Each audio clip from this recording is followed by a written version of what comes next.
Alrighty, I do believe we are live. Greetings, adventurous guardians, and welcome to another episode of Tired Plays Destiny 2. I almost said Modern Minecraft. Where today is the first day of Season of the Seraph. I already did a live trailer analysis. VOD for that is for a week on my Twitch and then on YouTube. Uh, there's my hunter. I forgot I had that equipped. There's my warlock, and there's my titan. I meant to grab an exotic, but well.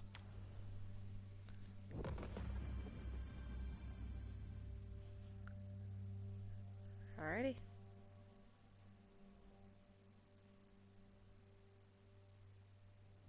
Rasputin, the War Mind.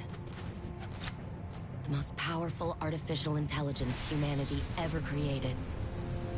With an arsenal to match. Thousands of war sets, primed to obliterate any and all threats to humanity.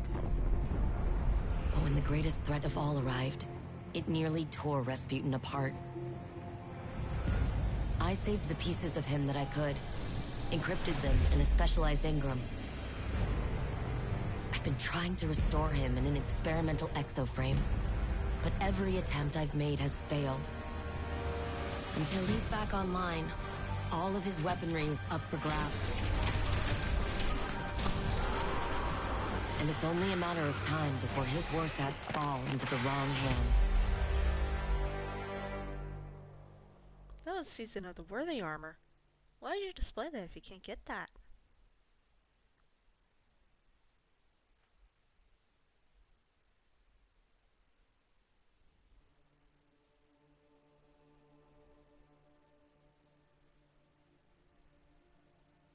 Well, the Titan was the Midnight Exigent suit, but the Warlock and the Hunter had the Season of the Worthy ornaments.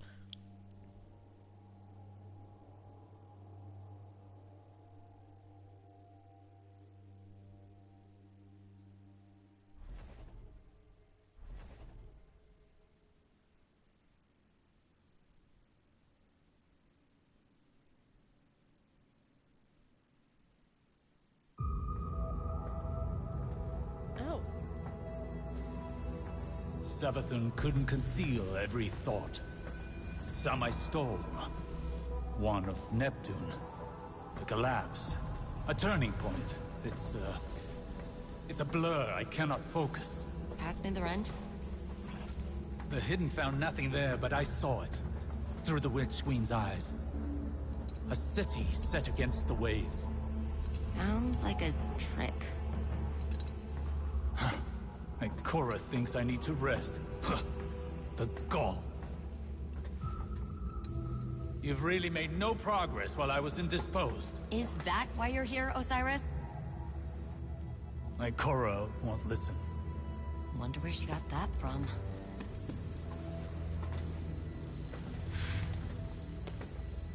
Red's scrambled in there. Degrading. He's dying. The War Mind is our greatest bastion of Golden Age data. I need what it knows. I've tried everything. I can't even access his protocols. But perhaps your grandfather could. Osiris? That man? No. Clovis Bray is a maniac. A selfish, murderous monster. So was Rasputin. But it might be the only option I have left. Just as Clovis might be yours. When did hope cease to require risk?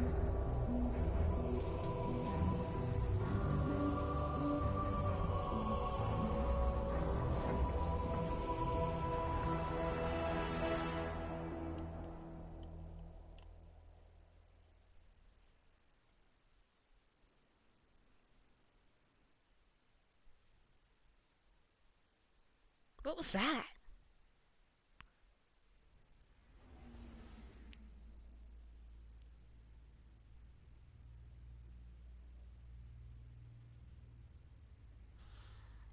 Also, I do not remember being on the moon last. What was I doing on the moon?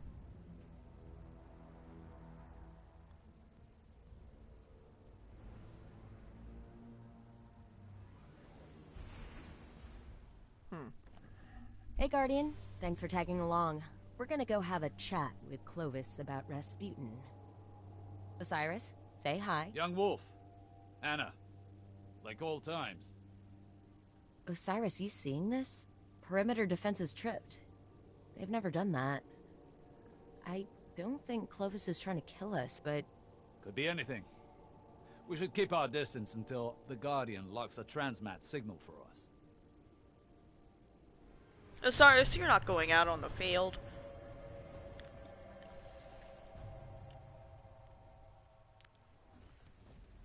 You literally just got out of the hospital. LZ's a little hot. Got you as close as I could without blowing us all up. An outcome we all applaud. It appears your grandfather is under siege. Mm-hmm. He elicits that sort of reaction. If Clovis is in danger, so is our mission. Wow. Noted. Perimeter defense is definitely still lethal.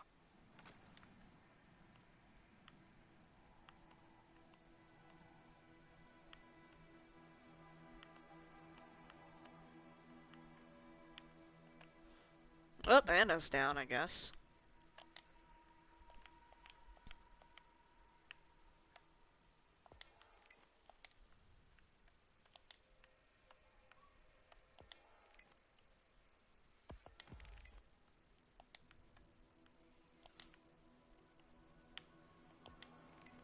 I guess I just auto-completed that.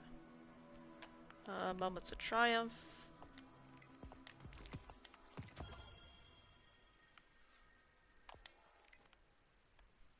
Wait, hold on. How do I already have that?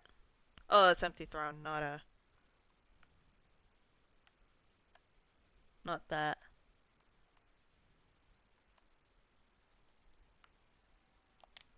Alright.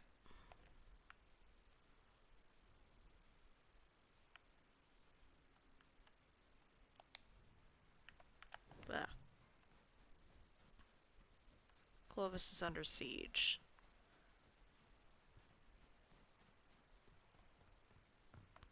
Vex. They're being highlighted?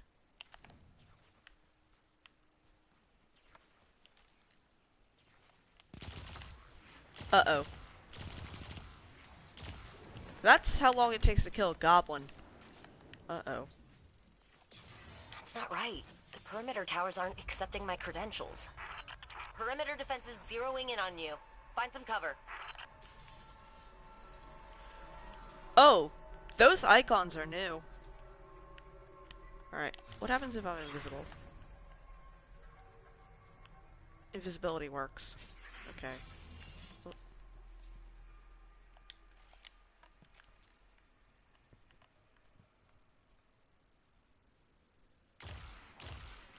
Okay, I can't firebomb them. Oh, they're fast with that. Shit. Okay. I'm gonna need shooting from cover, so I'm gonna need a scout rifle. Not a fusion. Alright.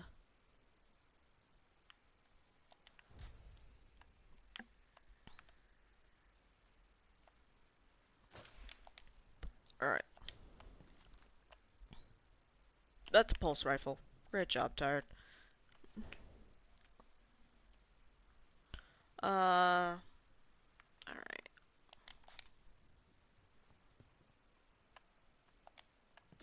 Ah, piss.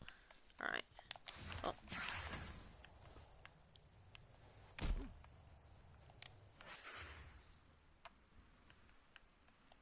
Alrighty.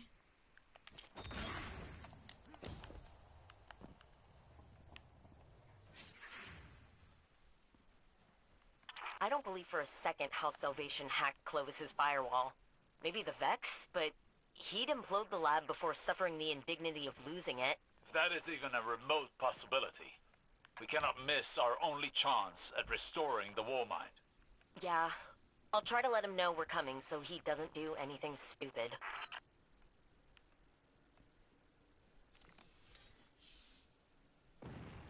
A cryptolith. cannot be. Zevul-Roth's been avoiding Europa. Why move into Aramis's territory now? Root them out, Guardian. Leave only their ashes. Okay. Alright, we're not in a darkness zone. But...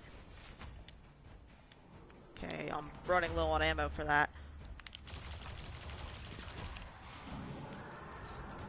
That's an ogre. Oh, nope. There's a knight. That is the wrong weapon. That is the right weapon. Random prime engram, okay. It's gonna be useful for leveling. Oh no, the side rooms are closed. Oh fuck, no cover there. Alright, back to the fusion rifle. I expected to need the scout when I was outside, but... nope. Alright, there. And, of course, there's no ammo for it. Okay. Several cryptoliths. Uh-oh. You know, for someone who's been avoiding this zone for a while, she sure has a bit of a foothold.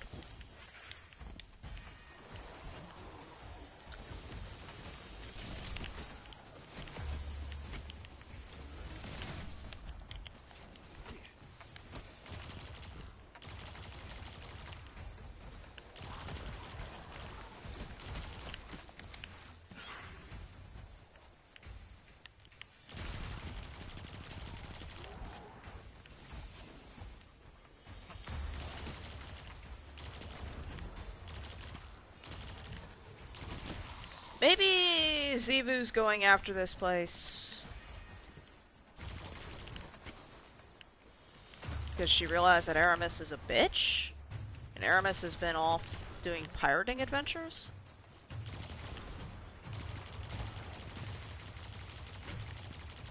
Hold still, fuckhead. Uh-oh.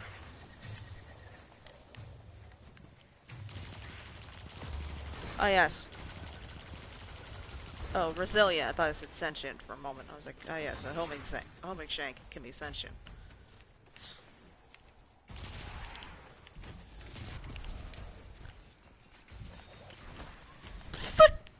Okay. Smoke grenades do more damage than I anticipated. Why are you here?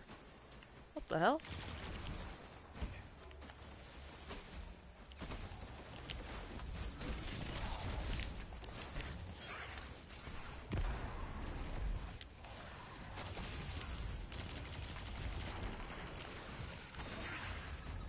Oh yeah, no, those shanks would get me right now.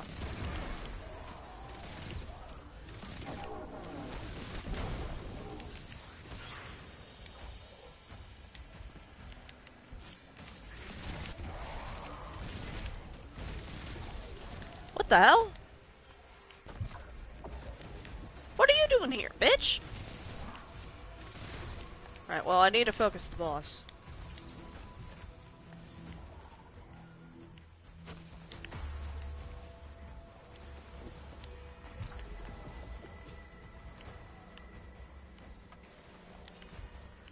I don't still have the lure from Hunt, which is unfortunate.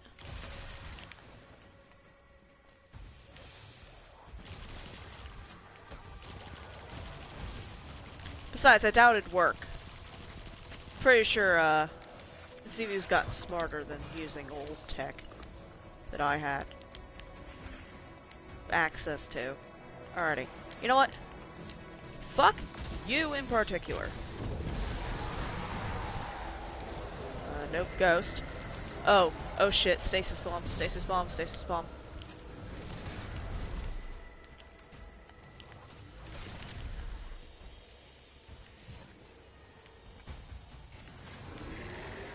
The cryptolith recedes as its defenders wane. It must not be fully established. Nice to have an easy solve. I still can't raise Clovis, but I've got the doors to the sublevels open. Wrathborn made from House Salvation stock. Gruesome fate. If they're nailed to the witness, this is a logical step. I don't know. Are Xivu and Aramis not allies working towards the same cause? Of opportunity, maybe. Aramis doesn't strike me as the type to tolerate subjugation.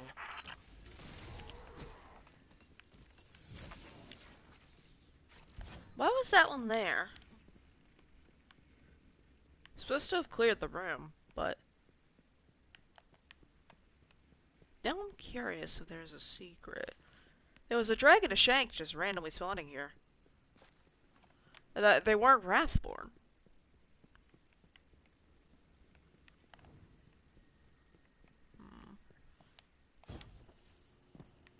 Probably some kind of secret I'll need to find later.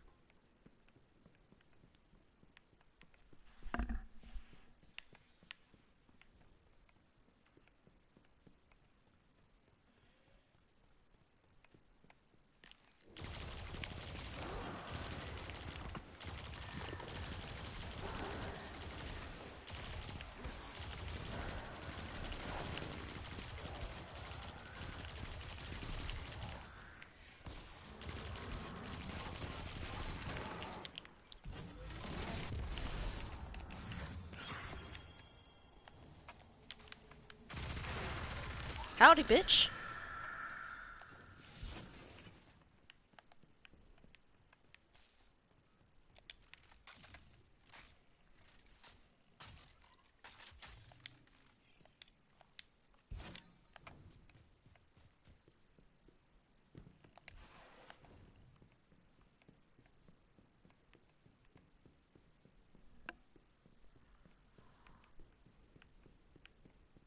Alright. That acolyte's glowing? Oh, please tell me that thing's not a bomb. No, it is Xivu's toxin eye. Bring down the one channeling it. They've sighted you. Slay them all. What? A death tongue? A yellow bar acolyte? What? Xivu's battle hymn surges with your pulse. There is only war. Roth's battle song. Silence it.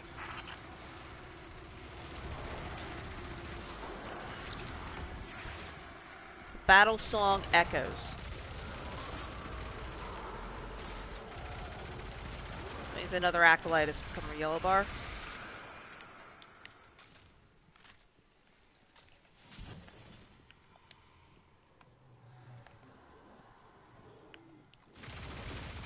Oh no, they're empowered by the death song, or whatever the fuck.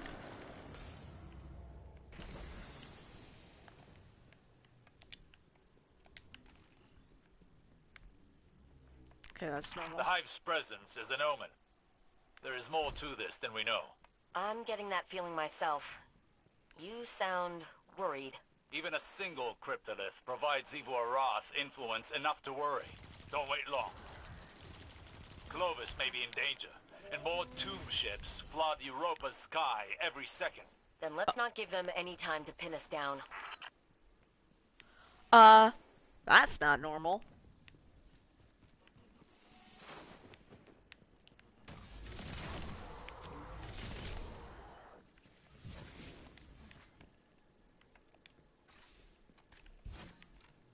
Oh yes, fusion rifles and a long-range engagement. Roomba! Oh, fuck, I forgot about fall damage.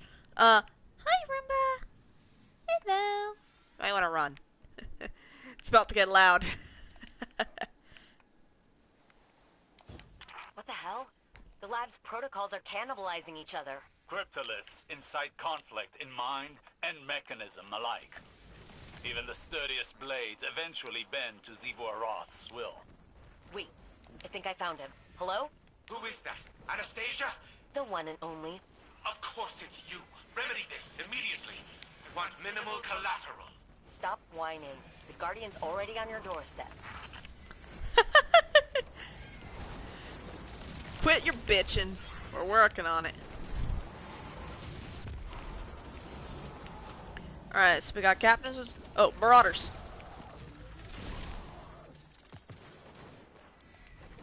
I saw that blue shimmer out the corner of my eye.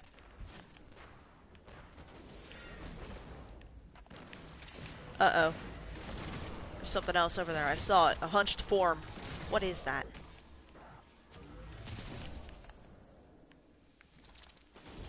No, it was a crane arm. I'm getting paranoid.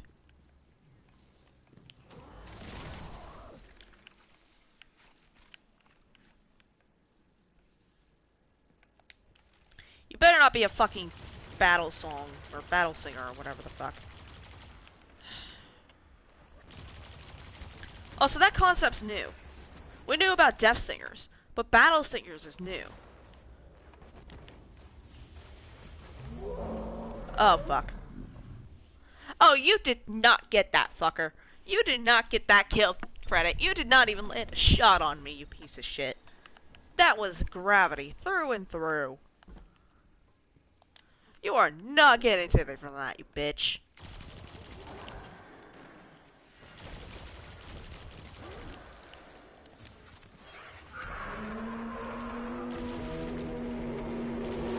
Oh, shut the fuck up.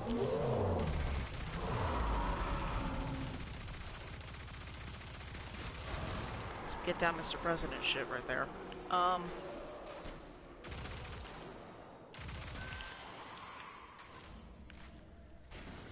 My security frames are overrun. Is this another example of your over-promise, under-deliver attitude? Huh. None of that sounded like, Anna, please help me. I need you. They're killing me. Ow. A simple yes would satisfy.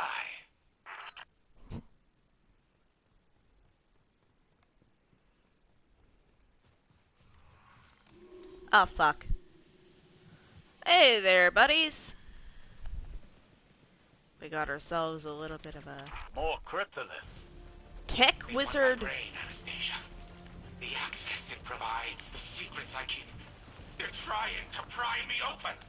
They don't just want his secrets. They want him. Brought to submit. Someone's going to have to tell them that's company property. Guardian? Tech wizard Malkia, Salvation's warden.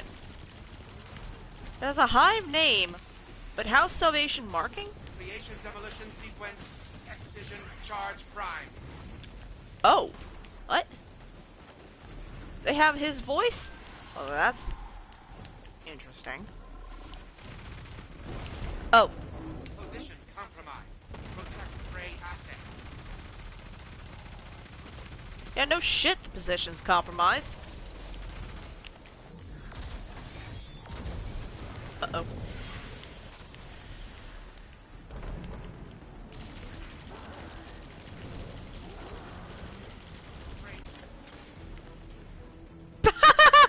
Frame status calamitous. Prey asset.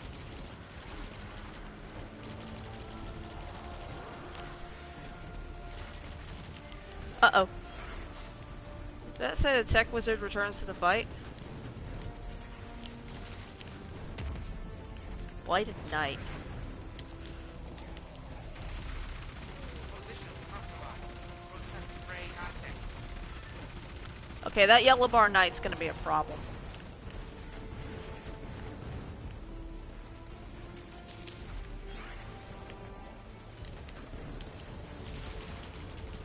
I do not want to be peppered by Shanks. Plus, I knew that would happen. Frame status calamitous.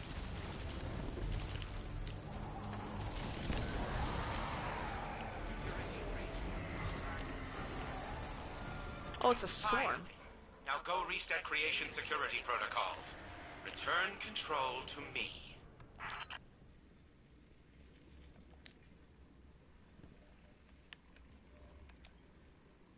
Boop. There you are. Establishing transmat connection. Gramps, let's skip the dancing and cut to the chase. Anastasia, I'm pleasantly surprised to see you without your sister. What was it you said last time we spoke? Pretty sure it was screw you. Putting that linguistics degree to good use. Who is this? I am Osiris, Phoenix of the Dark Age, and Scholar of the Cosmos. I have no equal. Cute. You impertinent son of a... See? He's impossible. We'll find another way to help Rasputin. Rasputin? The war mind is operational? Fascinating. His source code's corrupted. I don't know how to fix it, but you do. Ugh.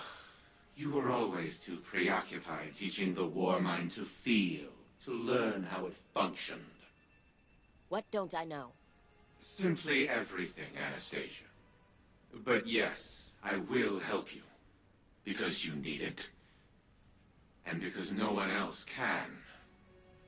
How uncharacteristically altruistic of you. My motive isn't complicated. It's exhausting to watch the grains of my legacy slip through my progeny's fingers. Self-preservation. That is simple.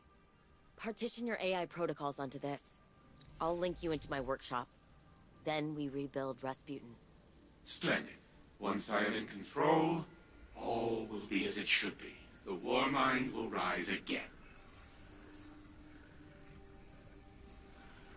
Your grandfather is insufferable. Told you. Let's get him back to the helm. Bitch. That... Yeah, we had a...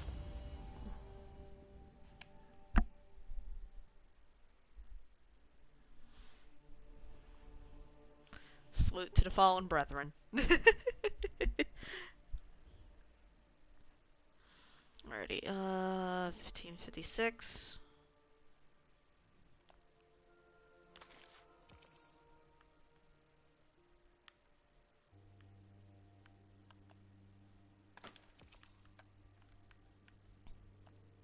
He's dropping at power. Alright, we're headed back to the helm. I believe. Just getting some water.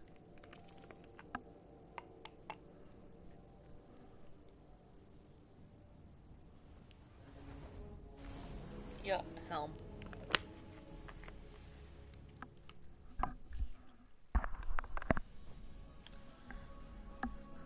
Alrighty.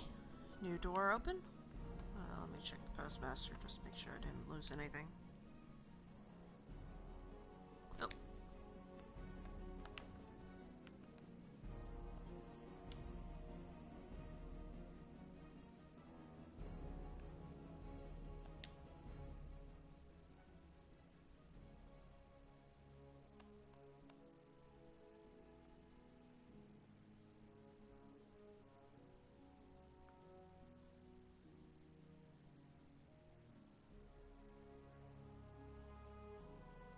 This usually takes a while to load.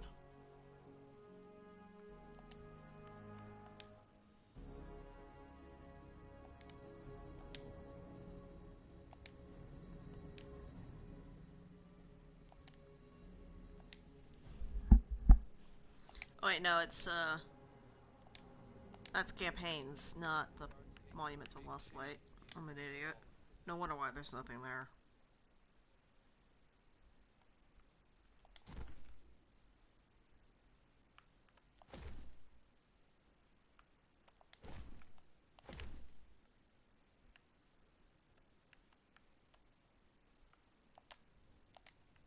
I'll need to get more enhancement cores. Oh! Hello, Yellow Jackets!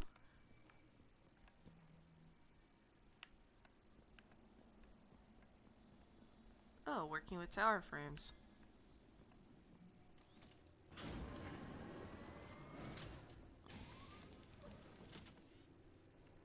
Hello? A crude, incomplete shell. Still, I must admit that its storage capacity vastly exceeds that of a standard exoframe. It will have to do for now. These Wrathborn present a far more pressing concern. If they can seize control of war mind technology, then it stands to reason that the Warsats are their ultimate goal. We must secure the Warsat network ourselves before it's too late. Rebuilding the war mind is now humanity's top priority. To partition itself into sub-minds as a resiliency measure In the event of a catastrophic failure, reintegrating them into the AI core would repair the broken war mind. Most of the facilities housing those submines are now defunct. A scant few remain, but the Wrathborn have likely fortified their locations. Infiltrate said facilities. Retrieve the submine data from the vaults within. With the submines in hand, we can upload Rasputin to the Warsat network on board its orbital hub. I am aware that Anastasia does not hold a high opinion of me. But let it not be said that I left humanity to fend for itself. Clovis, now uploaded into the exoframe by Anna, reiterates the importance of restoring Rasputin. To do so, he tasks you with retrieving data from Rasputin's submines, scattered across the system and held behind enemy lines. Additionally, you'll need to find a way on board the orbital station that serves as the hub of the Warsat network. Only then can the rebuilt Rasputin reclaim control of the weaponry.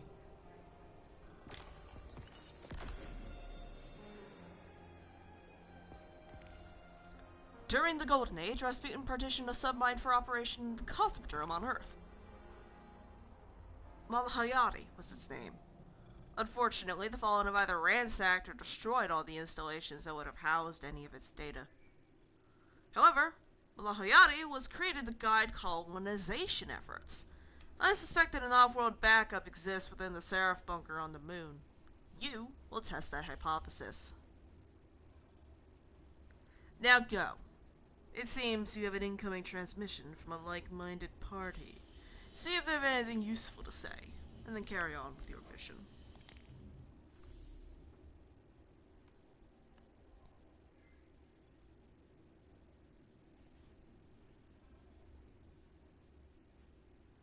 A ripple of arc energy, accompanied by a wave of static, crests over the exoframe. Its eyes flicker in response.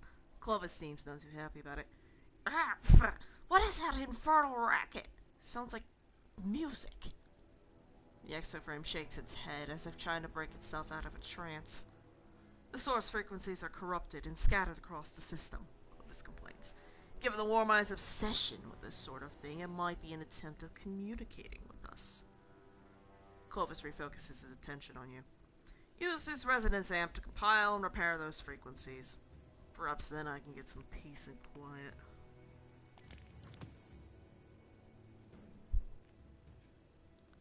Alright. Pulse. Super. Hive acolytes. Oh hey! The acolyte set is back. Any new lore tabs? Oh wait, shit, there's a new origin trait. Breaking and target shield partially reloads this weapon's magazine. Huh. Retrofit escapade. Double down for one last job. Ambush. Improves range handling and damage against combatants during the opening moments of an engagement.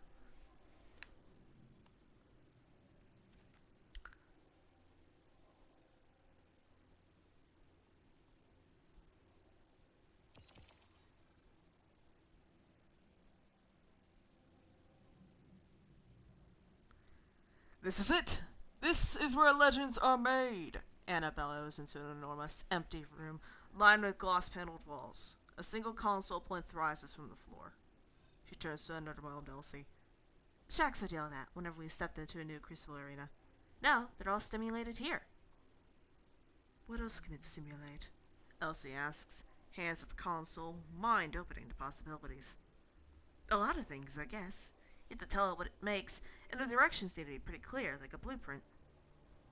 Anne explains. Do you remember? Elsie catches herself. Here, let me show you something. She pulls a thin cable from her wrist plate and inserts it into the console, uploading her own blueprint. The room digitizes briefly before solidifying into a small, nondescript sporting court. Emplaced at the console is a countertop, fitted with an oval disc of brass, etched with grooves forming orbital paths around a loose brass orb. This is a game called Skara, Elsie explains, fingers deftly running along the grooves. She taps the orb, which ascends and floats into the middle of the court. Red lines fizzle into the air around it, each one tracing a different path. Elsie swipes the brass groove, and a holographic pebble appears at her fingertips. That orb has its own gravity. You got 5 stones to throw into orbit. The goal is to align all 5 in a stack at any intersection point, then they'll fuse together. If they survive an orbit like that, you win. Anna taps her chin. Seems pretty math-heavy. Math is one winning strategy. Rhythm is another, Elsie says. Striking an opponent's stone head-on destroys both. Anything else is just a nudge. Alright, sis, buckle up, because I'm gonna kick your custom-made butt. Elsie cringes. Thinking you have some instinctual skills locked away? I fly a spaceship every day. I can do orbits. They play over and over, becoming increasingly competitive, increasingly matched. Still, each game ends in Elsie's favor, and each grates on Anna more than the last. She howls in frustration. We can stop, Elsie offers. One more. They reset. The sisters trace orbital paths and send their pebbles along them. On her 5th, Anna spots an opening and throws. Her stone's orbital lines into a Skara stack. I won! Anna bursts into the air amid the swirls of red. Elsie's eyes. Her own slow-moving stone approaching Anna's stack. Have you? She points as it gently drifts onto a collision course, hitting and scattering Anna's pebbles. Damn it! Anna sinks to the ground, pressing her face into her palms before lying flat on her back. Am I at least better at this than I used to be? She grumbles. Elsie steps beside Anna and then slowly lies down by her side. No, you're exactly as bad as you used to be. Elsie's smile breaks first, then Anna's reluctantly. Quiet contentment, spontaneous and genuine. But this is better than it was before.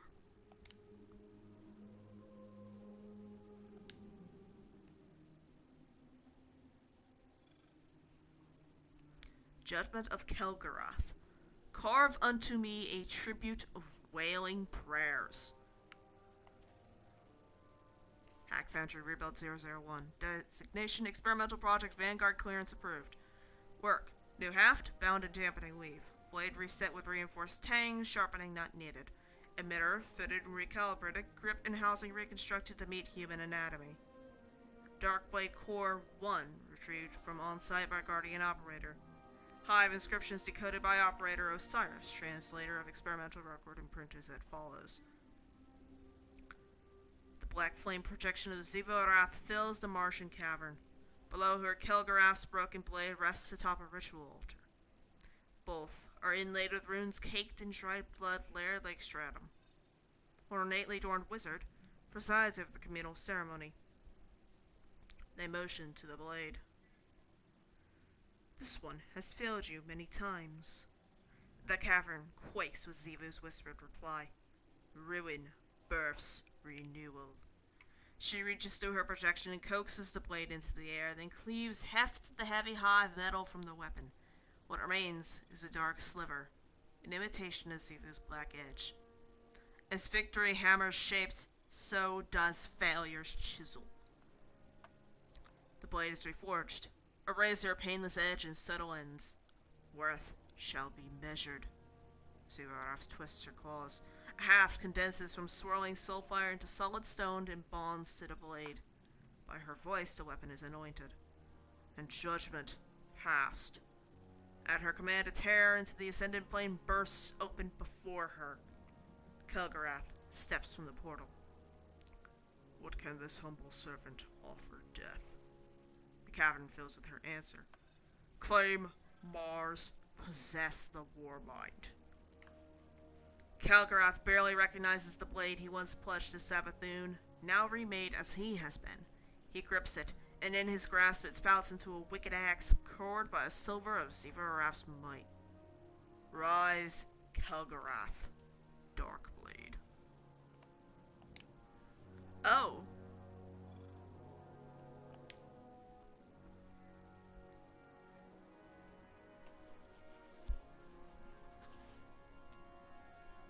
So Kilgarath is back.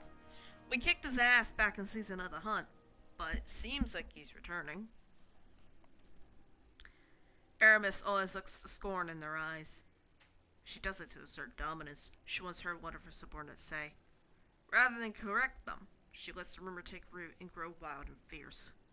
There's no one left that she trusts enough to share the truth. Aramis always looks scorn in their eyes, because she's desperate to see some faint flicker of the Alexei they were before.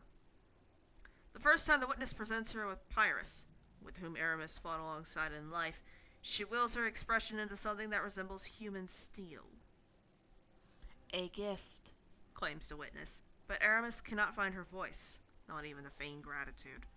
She reaches up, grazes claws against the side of the Alexei's face, and searches for any sign of her friend. Yet all she sees in Pyrrhus's eyes is her own reflection, glassy and alien. Aramis wants to scream. Part of her is grateful when Pyrrhus sinks teeth into the flesh of her forearm, giving her an excuse. One that doesn't make her seem weak.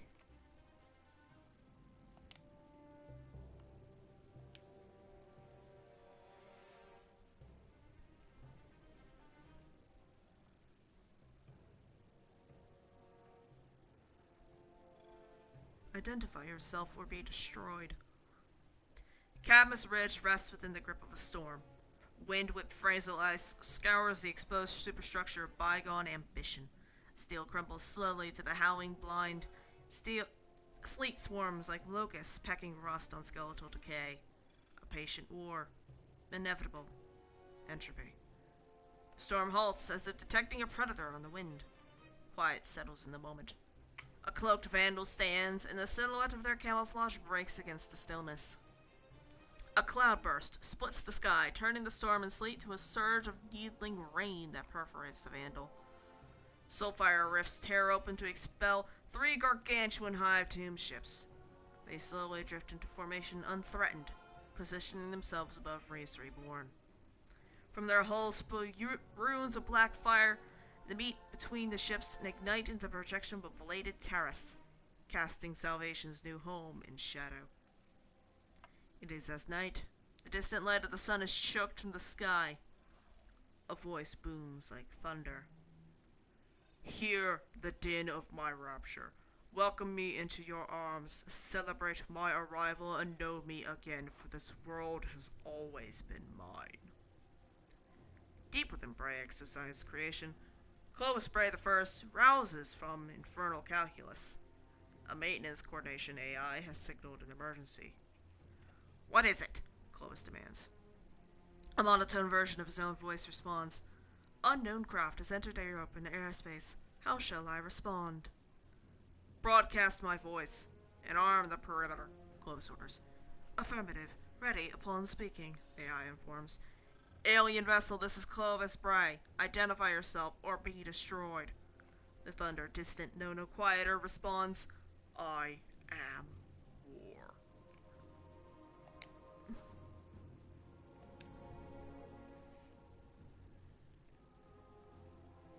Luna is in danger, SOC-5 team later. Ascendant anchor lock LL origin, SOC-5 encrypted thread outgoing. Report issued direct, DCQ actual. EMP copy link, coalition, VG, OES, Lex, 5. Special Outfit 5 and teching YAAAA at Beacon 1, anchorage established in the descendant plane. The YAAAA is fighting a way through the ley lines. Threat assessment of hive forces within Solus and borders in progress. They'll continue realignment to this threat for correspondence. Sure. Special Outfit 5 has reached Beacon 2. Patrol support 11 hive sightings, 1 wizard, 10 knights. Not scavenging thrall rackway delvers. They're establishing a perimeter on our borders. But we slipped through. The lie says the plane is degrading again. We're getting closer to a corruptive presence. Her ward is holding and we've gone undetected. Team is dark for 6. Phobos. Beacon 3 is compromised. They brought in a shrieker over us, blaring some horrid noise. Laura's ward kept it from pinpointing us, but it knew we were here. 2 Corsairs entered in contact, hive pursuing. Threat falling out of beacon range, expect late realignment. Luna. Special Outfit 5 reporting. Landscape distorted into a climb on Beacon 4. YAAAA bridged the connection to send our injured home. I worried it would draw attention, but planar activity in the vicinity is so turbulent that it was more like shouting into the wind. 4 patrol notes an interior perimeter of upwards 70 shriekers, dozens of cryptoliths, and incoming battle caravans numbering tens of thousands. My queen, wizards conjure the Black Terrace. Seraph's voice bends the plain. The war god is calling an army to her banner. Luna is in danger. Uh-oh. Moon might get faulted soon.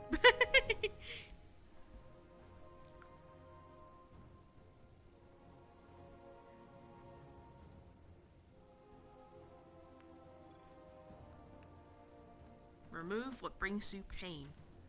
Banshee 44 emits a low whistle as he watches stasis energy course through the rifle's internal conduits. A 97% efficiency, he mutters to himself in wonder. This thing's state-of-the-art. It certainly is, replies another extra voice behind him. YAAAA peers over the gunsmith's shoulder, equally fascinated by the Braytech weapon. The Black Armory never developed a linear fusion rifle, she continues.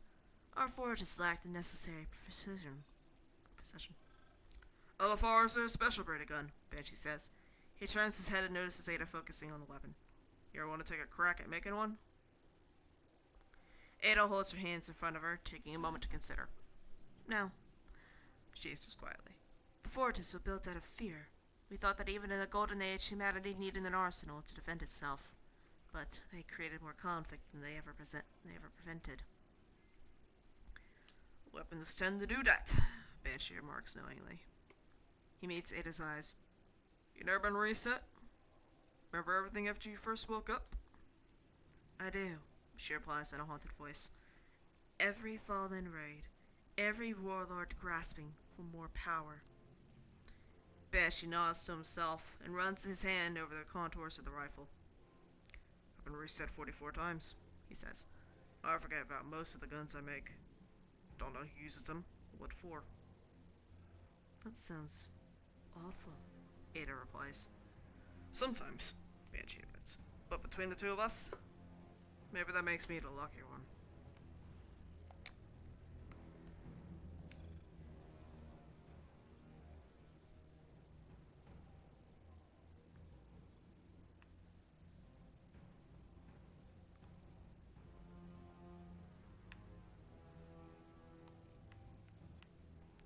Trust him. He is not compromised. St. 14's voice echoes off the walls of Ikora's study. He'd be hoarse if he weren't an exo. They've been arguing for over an hour. Ikora crosses her arms over her chest. You can't know that for sure. You can't, St. fires back. But I can. I see it in him. The frustration, the guilt, the pain. Osiris is telling the truth about his visions. I don't doubt that he is, Ikora replies, a note of frustration creeping into her own voice. But my hidden turned their eyes to Neptune and found nothing. I can't ignore the possibility that Savathun planted those visions in his head to misdirect us. So you ignore his warnings instead, Seda asked pointedly. Send your spies for a quick glance and then bury his findings in a drawer. Is every word Osiris speaks forever tainted by the Witch Queen? Ikora says nothing in response. The silence drags on until Saint grumbles to himself and turns to leave. Saint, Ikora calls after him, warmer than before. Osiris needs to rest. Please keep an eye on him. Why? Saint asks without looking back. I'm sure your hidden have enough eyes on him as is. He leaves before Ikora can say another word. Alone in her study, she reaches into a drawer and pulls out a stack of papers. Documents she had once been ordered to destroy, but instead had preserved. Osiris' prophecies, from a time where she trusted his every word.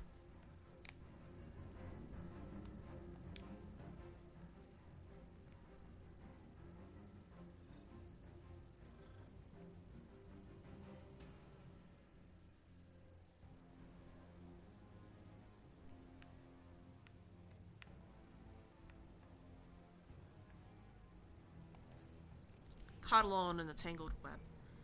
Osiris pulls the hood of his oversized cloak forward. Though he hopes to pass through the Bata district unnoticed, the sharp beak protruding from his shadowy hood betrays his disguise. Elixir passerby stare at him with suspicion. The erstwhile warlock slips into a darkened corner of the ether tank, where the barroom floor bustles with both human and Elixir gamblers who wager whether the Warmind Rasputin will be restored, and how many civilians it will kill if revived. Oh shit. On the far side of the room, Spider lords over the scene with satisfaction. Osiris watches him, intent on finding a way to discreetly question him regarding Neptune. Elixir crime boss has cultivated a different set of informants than the hidden, and Osiris needs intel from the widest net possible. Suddenly, Osiris feels the hair on the back of his neck stand up. Though he no longer has his light, centuries of training have left his intuition as sharp as ever. He emerges into a crowd of karaoke enthusiasts and surveys the room. Standing just inside the tavern entrance is another cloaked figure. Though their disguise is far more plausible than his own, Osiris can clearly identify the Praxic warlock Order Mahal. Osiris curses under his breath. He retreats through the back entrance into the chill of the night.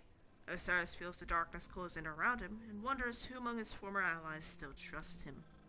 Given everything, he wonders whether he should still trust himself. Ah, fuck, Order is still in the play.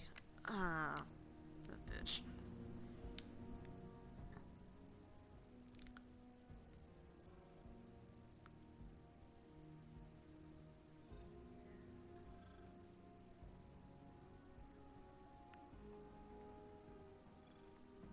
Oh, so I was wrong. The Vice set is the seasonal ornament. Construction scaffolding casts geometric shadows across damp alleyways. Work is still being done to repair the damage caused by Gaul's invasion, and it is here in this place where rats scurry in absence of citizens, and where Osiris lies in wait. He has been here once before, nestled in a crack at the foot of the Schnell building, cupping his hands to his face to hold back the dark tide and necrotic fluid pulsing from his... No, that was Savathun. But still, the shadows remember him, and he remembers their embrace. Osiris stirs from his reverie the moment his pursuer enters the alley. He can see her shadow cast along the wall, penned in by the scaffolding's negative space. It is an optical illusion of a prison, a trick of the eye.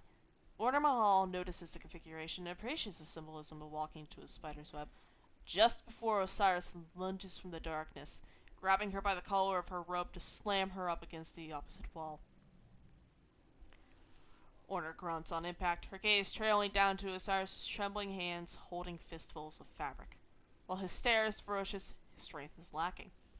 She lets him hold her there against the wall, and in the moment he realizes he's being pitied, Osiris releases her and takes a step back. Your mind is still sharp, Order opines. It stings his pride, makes his jaw clench. What did you think was going to happen next? I'm not going to fight you. She looks up and down. It wouldn't be sporting. I remember the day you were raised, Osiris says with hushed strength, curled up beneath a ruined bus, screaming for help. Too terrified to listen to your ghost, too frightened to hold the gun it had nudged under the wreck for you. Orna sucks in a breath through her teeth and smooths the front of her robe. I'm not here to hunt you, she clarifies. I'm here to keep you safe. From yourself is implied. To that, Osiris has no retort. He reconsiders his surrounding and his actions, and shrinks away with regret.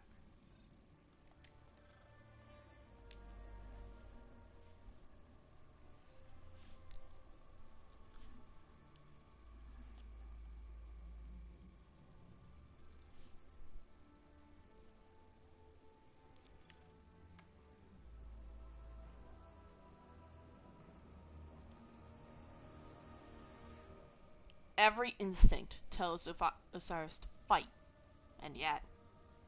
I'm glad you can make it, is the warm greeting that Saladin Forge gives to Osiris, as he steps into his study aboard the Ascendancy flagship, Malagos of X5.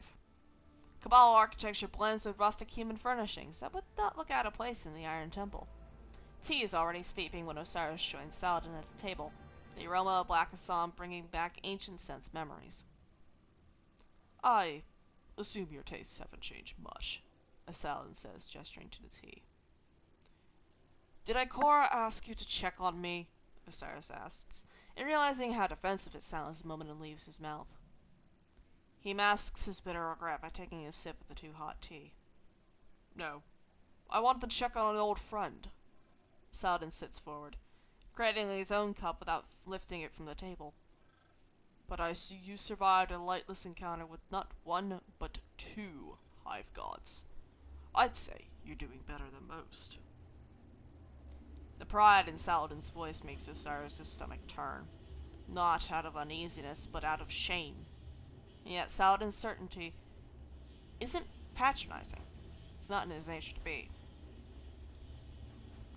You're content here, Osiris deflects. Among the Cabal? Saladin shrugs away his question. Contentment is a luxury neither of us can afford. I am here, that's what matters. My place is here now, and humanity is better for it.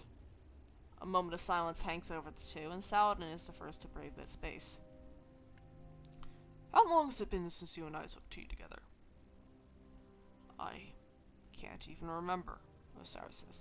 So long ago that it feels like a dream. Then quieter, Yoder was there. Saladin says nothing, focusing instead on his rippling reflection in the teacup. I should not have mentioned your name, Osiris said softly.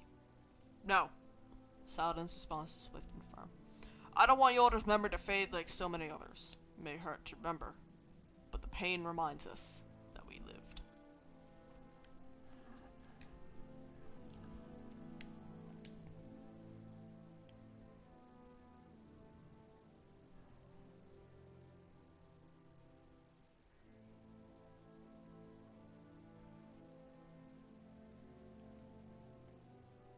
I don't like how the cloak flares out the front like that. Datapads are stacked atop handwritten field reports stacked upon liver-bound tomes. They rest in a spot of sunlight, spilling through a round window draped with linen curtains, dyed sunset hues, and framed by crawling ivy and wisteria. Osiris stoops over the table, half in the beam of afternoon light and half out. An audio log plays on one of the tablets, with subtitles to translate the speaker's tongue of Valorant. Atmospheric composition: hydrogen, helium, methane. Scans show no active structures or civilization. Osiris clenches one hand into a trembling fist and scrubs forward in the log. Starship transit corridors near planetary body are non-existent. Lack of habitation ideal for concealing civilian fleet. No signs of prior human habitation. Cursing, Osiris sweeps the tablet off the floor with the books and notes. A scream rises from his mouth, and as he turns in rage, he locks eyes with Saint. Fury burns away to a cool ember of shame the moment Saint steps from the kitchen doorway. His partner is not dressed in armor, a sight few ever see. Instead, his broad shoulders are concealed by a loose poncho of magenta and lilac, bearing embroidered bird patterns spun by elixir hands. Saint approaches and gently cups Osiris' face in his hands. The gesture causes the tension to melt away, and Osiris rests his cheek against Saint's fingers. Why are you so angry? Saint asks, his voice gentle and reassuring. It isn't so much a question as it is an exercise. I'm afraid, Osiris whispers into Saint's palm, that Ikora is right, It takes time for Osiris to make his fear real with words, but Saint gives it to him. That I'm broken. Saint pulls Osiris to his chest in a firm embrace, then presses a kiss to the top of his head. You are not a teacup, he says into the shorter man's hair. People do not break, and you are not broken. Okay. Damn, the planes are going at it today. Anyways. Osiris rests his forehead against Saint's chest, at once feeling humbled and secure. The embrace lingers for as long as Osiris needs it, and when he finally does lean back enough to look into Saint's eyes, he asks, "Then what am I?" To which Saint simply replies, "You are enough."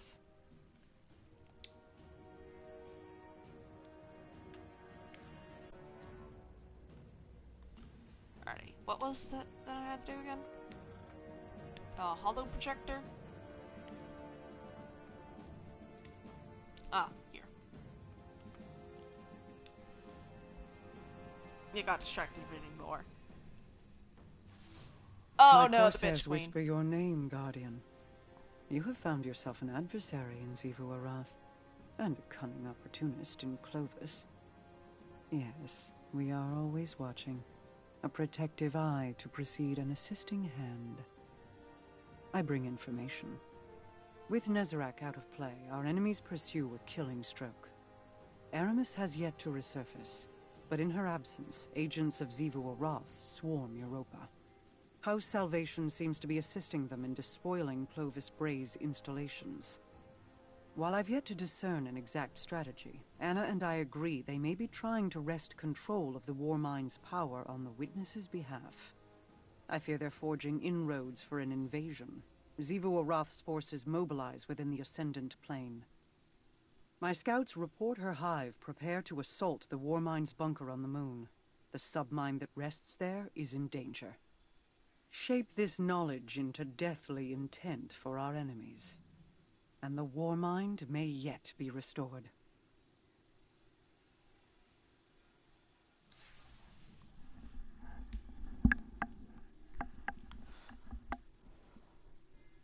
Alright.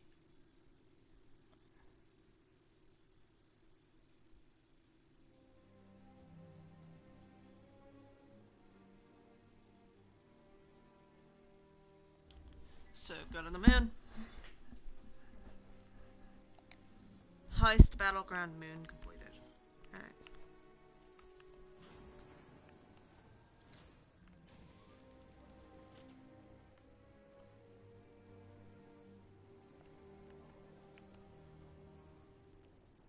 There's no way that jostling isn't causing damage.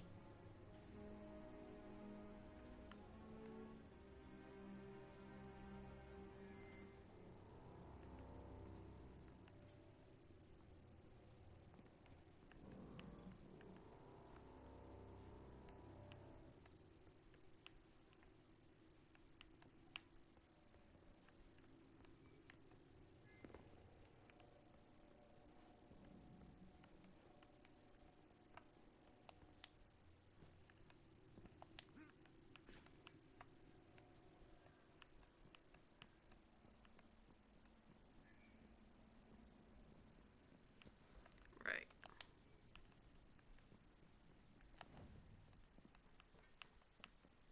Crow is still here. So is the Cabal that witnessed his emotional breakdown. The Wake of the Haunted is still here. Plunder. Risen. Where are you beeping?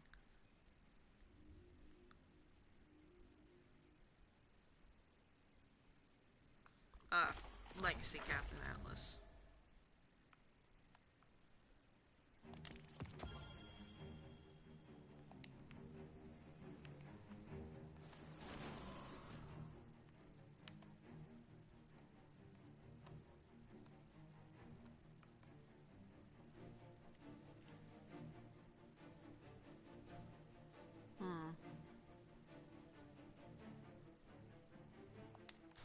Kinda wanna test that.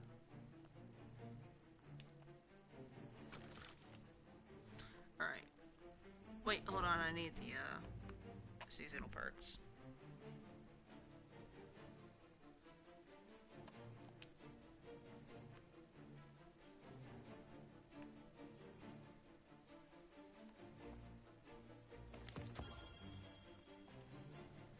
A custom-built encryption tool for classified communication with the Warmind. AI column RASPOOTIN. Rule watch addendum. Imperative. Active evaluation directive. This is a subtle assets imperative. This is an internal communication. Semi-autonomous operative users. Summary of order is as follows. Contract established via proxy. Anabrai. Deputization of qualifying agents complete.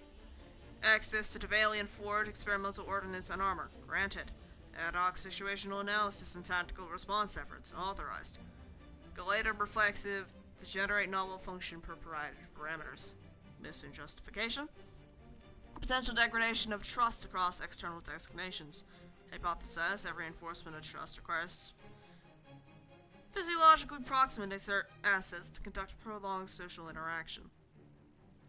Integrate with central assets for all PALISA imperative subroutines.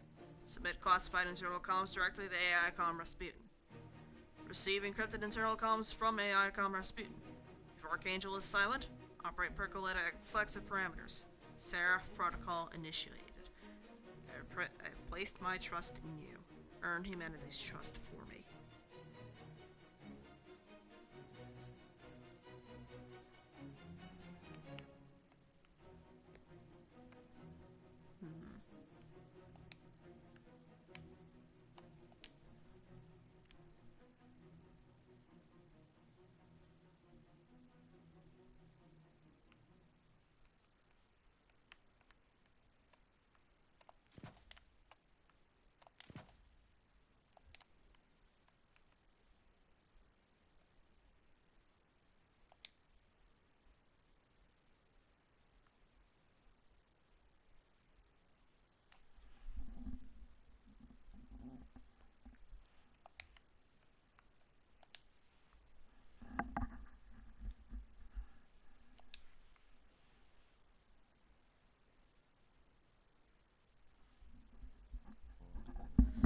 Any depreciated mods on these? Nope. Probably on this.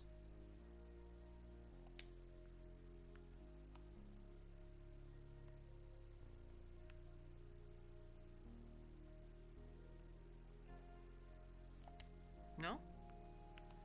Check my ghost shells.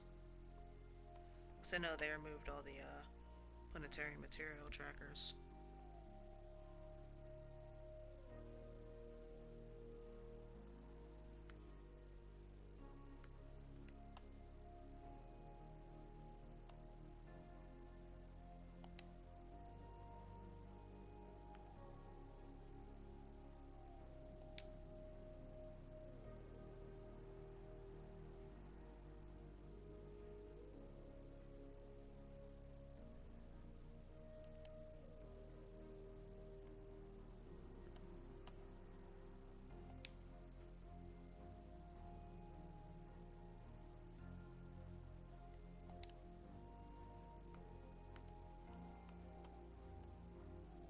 Why is everything loading so slowly?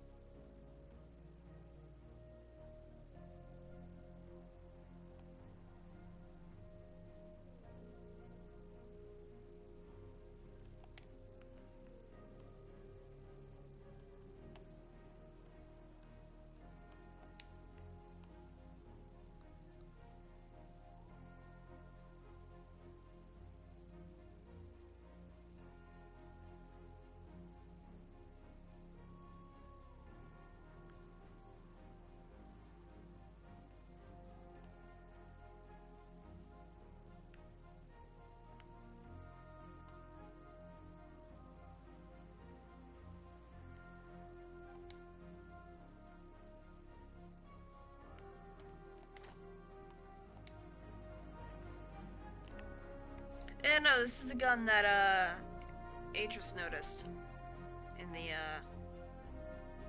trailer.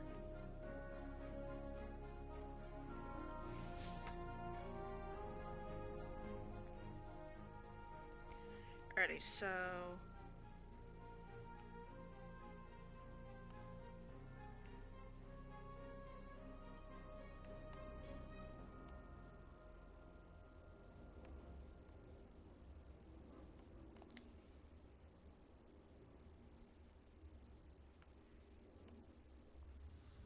The Manticore. Ground damage charges, airborne extends. Dealing damage while airborne increases his weapon's damage output.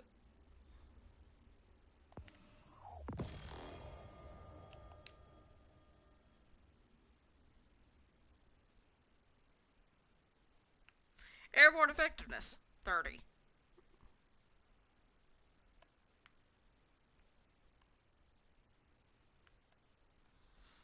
Swooping Talons. Dealing damage while airborne increases his weapon's damage output. Dealing damage while grounded, it charges anti-grav repulsors. Dealing damage while airborne extends anti-grav repulsors.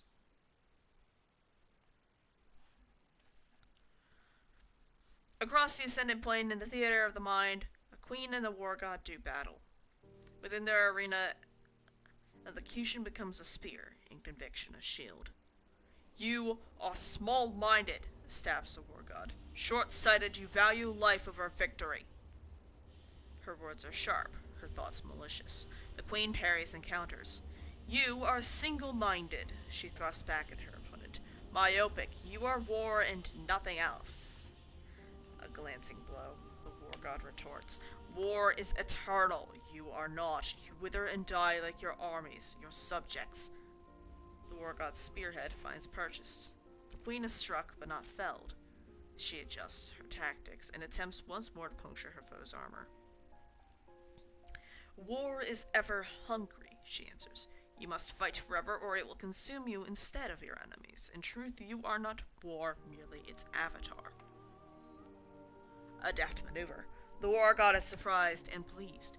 In response, she pivots to a new angle of attack. Your brother shuns you. The queen falters. It is an opening in her fences she fails to cover it adequately. Psychic blood seeps from a mental wound, but she rallies. Your sister plotted against the end. The queen feels the spear pierce at the war god's hide. Something akin to a gasp echoes throughout the Ascendant Plane, and the war god takes a step back. And then the war god laughs. You are a worthy foe, she says, as she sheaths her spear. I look forward to our next battle. She departs the field. The queen is alone, bleeding and spent. The war has begun.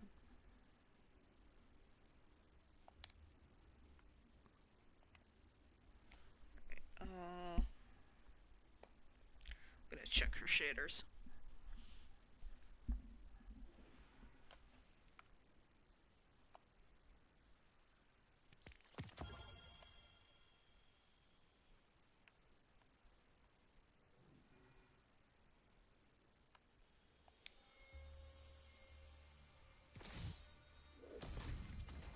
Ah, that's the Assassin's Creed stuff.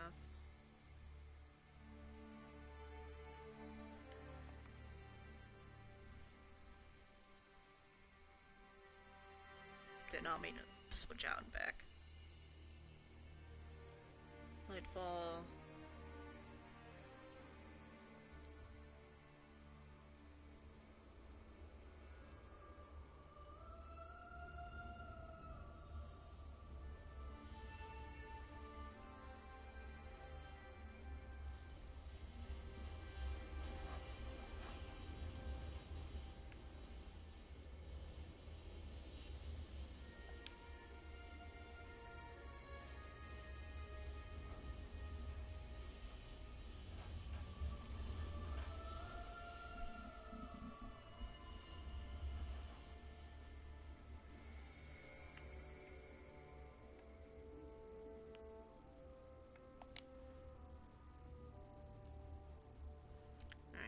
What ornaments are in this season? 8,000er for Frosties.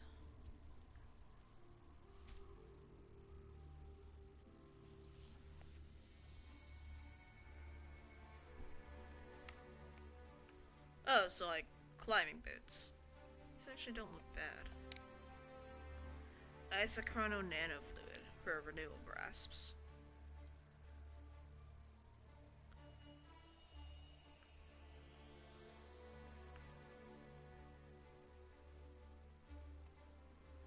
Almost symmetrical.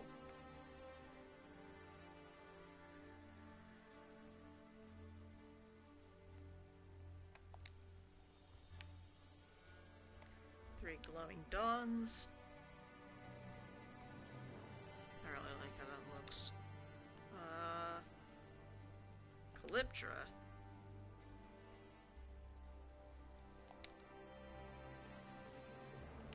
The Knight's Elegy. Damn it, why are all these really good?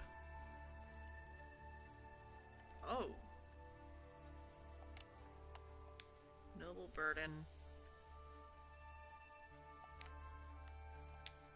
Blooming guilt.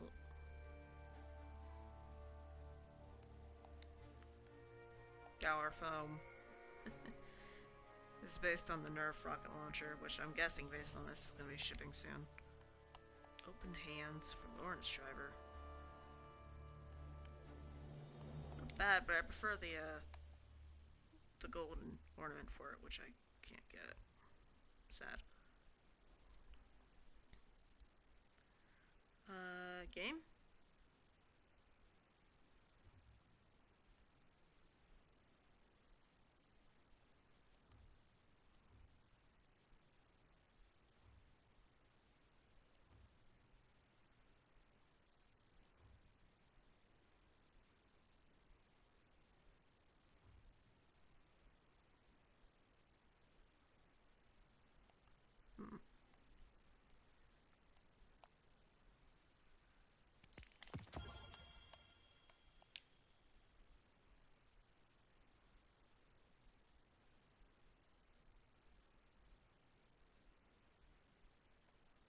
Meh.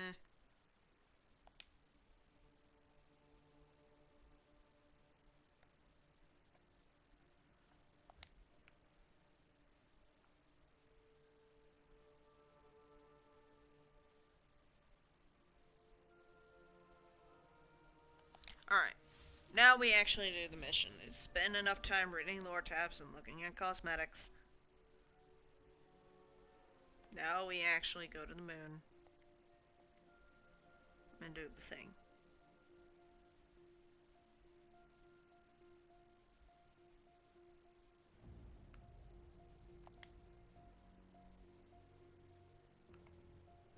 Heist battleground moon. Infiltrate the Seraph bunker tucked under the dust in the moon to reclaim fragments of the submine Malhyadi's code.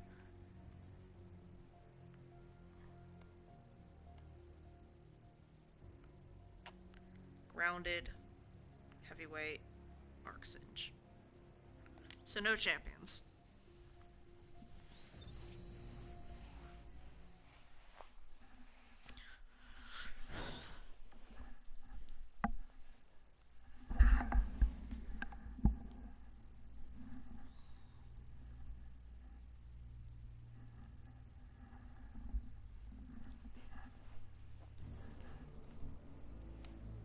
Alrighty. Let's go.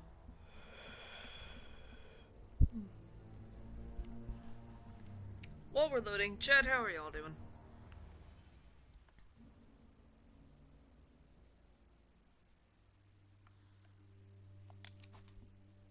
Nope. No pain in seeing how this works. Xivu Arath encircles your moon with sharpened blades. She strikes at a war mind facility beneath the crust. Her armies amass within the Ascendant Plane, clawing at an ever-thinning dam. She makes no attempt to hide. That's definitely a power move. Let her brandish her weapons. We will retrieve the submine's core before the bulk of her forces can react and leave them nothing. Today, Xivu Arath suffers a defeat. Yeah, Osiris is angry at Xivu Arath, which makes sense. Xivu Arath and Savathun are the reasons why he's lightless. He lost Sagera, and he's dying. Slow death, which isn't normal. Alright, Guardian. This is a smash and grab. Smash some hive, grab a chunk of submine. And live to tell the tale.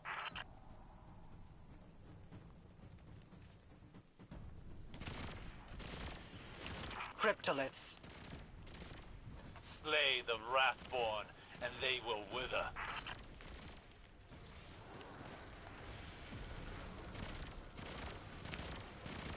Guys, stay behind cover.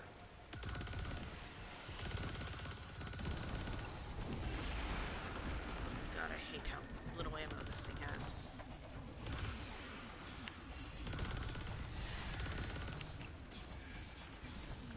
We need to stay behind cover. Xivu Arath's battle song emboldens her soldiers. End it.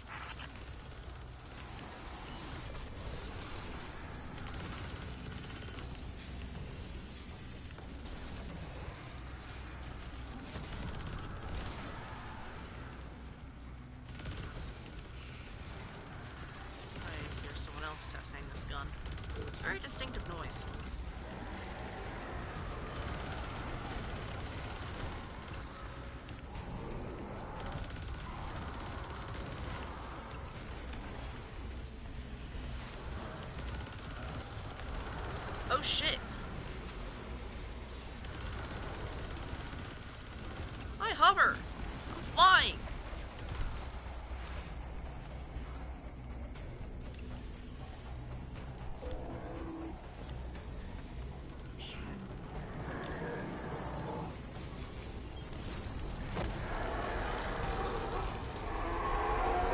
That did it. Hatch opening and setting that perimeter tower to friendly. You're welcome. Couldn't have done that earlier? Bruh. Mara, Xivu Arath is supposed to be a razor-sharp strategist, right? She's got the numbers to win. Why doesn't she use them? The fairy one's form between the planes requires an indomitable will, and even then, it is dangerous. To transfer an army, then, would prove an impossible task. Nearly. But Keitel claims it has been done. Over Tora Bottle.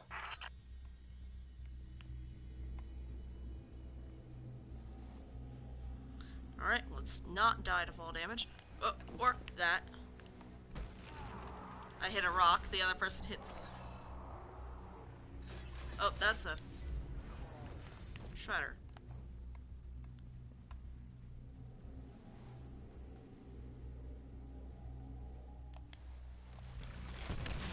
Now I hit the rocks.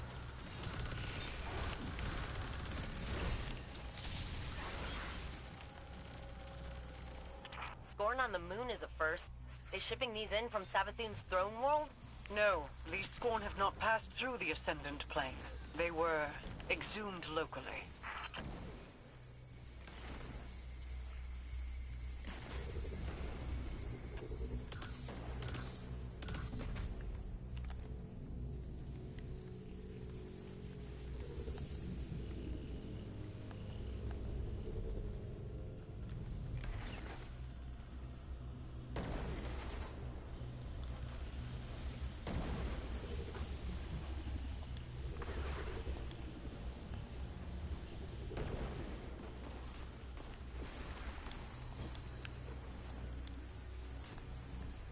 Come on, leave some fun for me, damn it. Just because I'm an idiot who can't avoid slow mines doesn't mean I...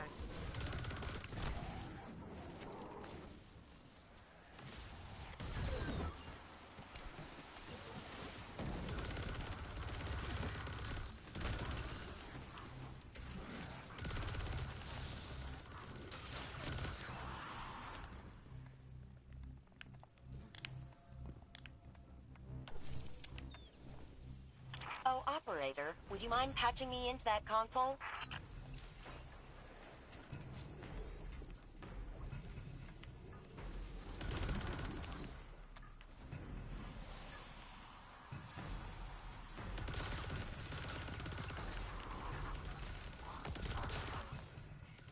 The gun feels nice, but... eh. I think that's the only thing it really has going for it, is that it feels nice.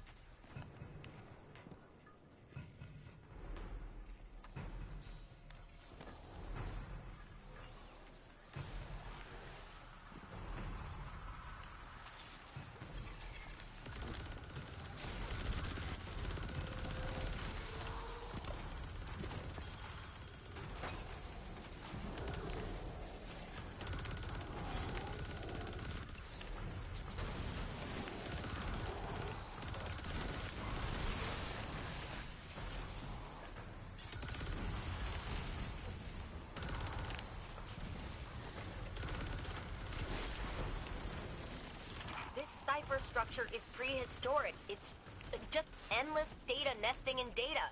Who designed it like this? Oh, Rasputin did. That tracks.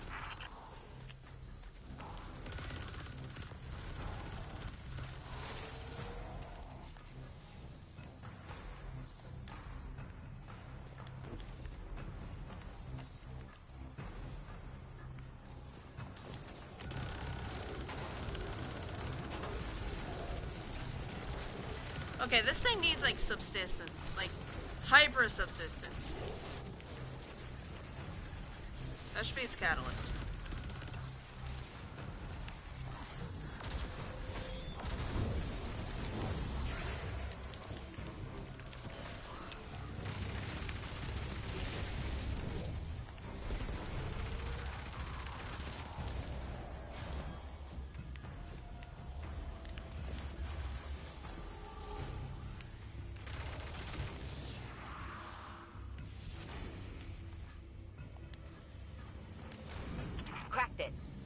Ghosts are clear to move.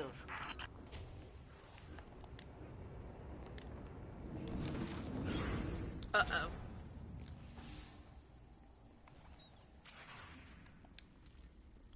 Lasers!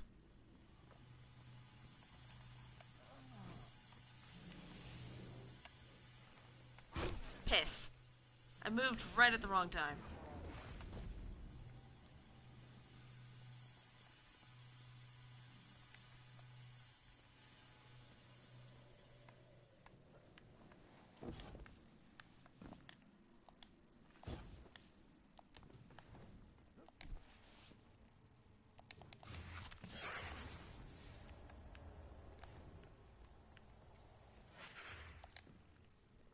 Vault security's getting overridden. Another cryptolith? No. A dark presence tethers itself here. Not Hive. It seeks connection with the submind. Guardian, you're on the clock. Knock out that security and I'll get the vault open. We need that submind core.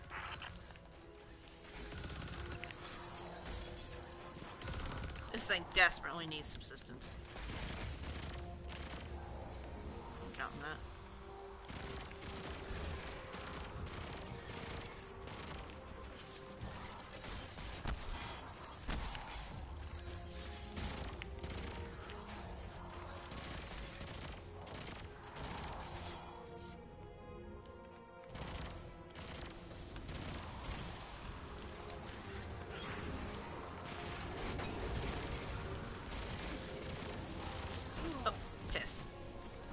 Damn, the kill for that is really shallow. Okay. Don't res me, don't res me, don't res me, don't res me. I'm changing my weapons.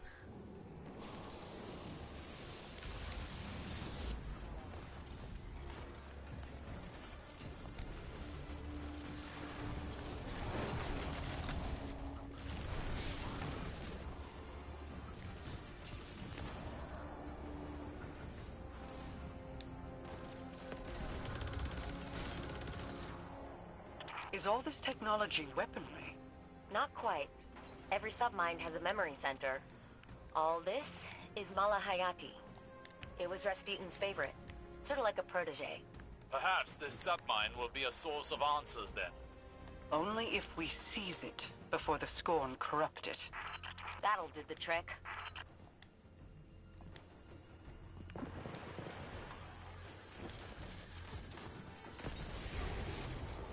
Wait a minute. Laser! What do I do with this? Okay.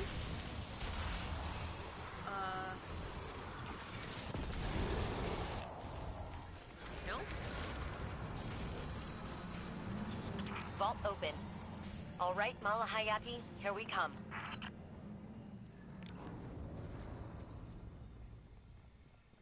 It is here.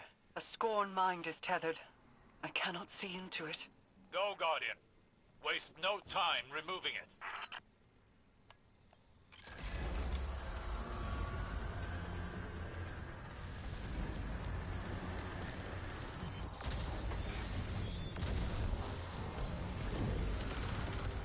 That shield's a nanite screen.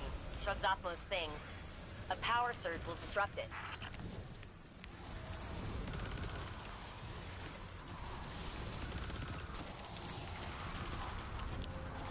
More faithful.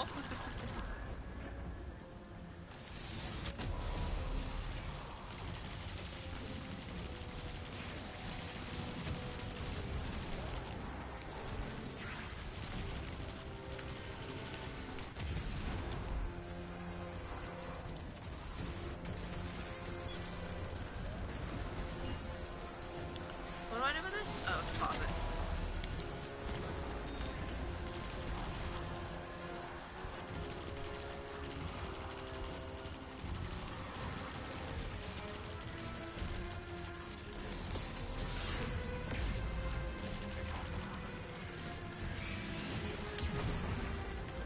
Okay.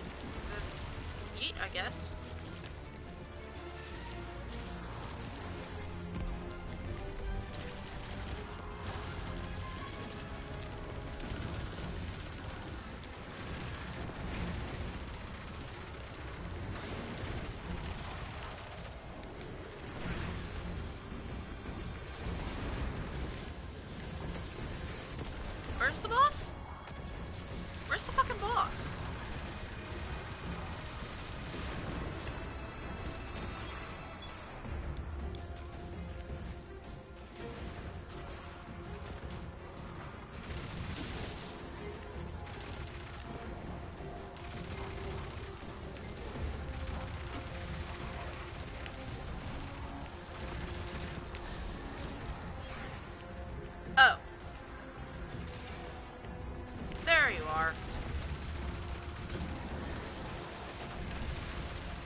That scorn.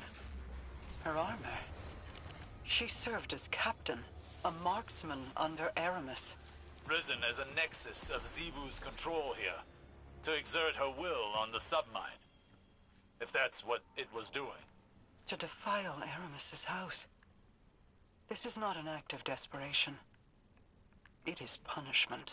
Nevertheless, this victory will disrupt Xivu Arath's hold over the Scorn on Luna. At least for a while.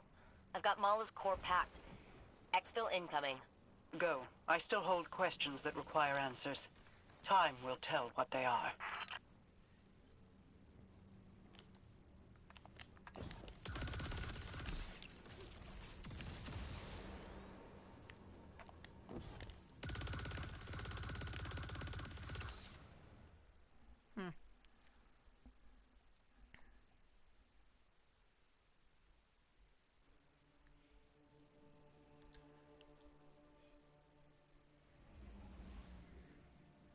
Confront the Vex. Enter the Spire of the Watcher and stop the Vex from locking down Rasputin.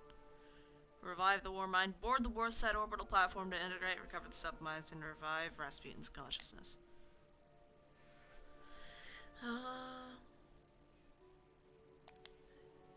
There's the returning reputation and reward updates.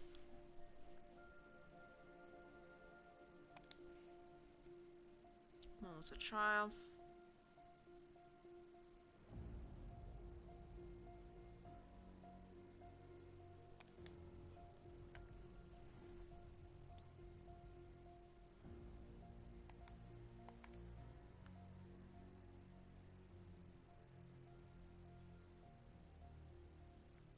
Alright, Seraph key codes. I need to do that again.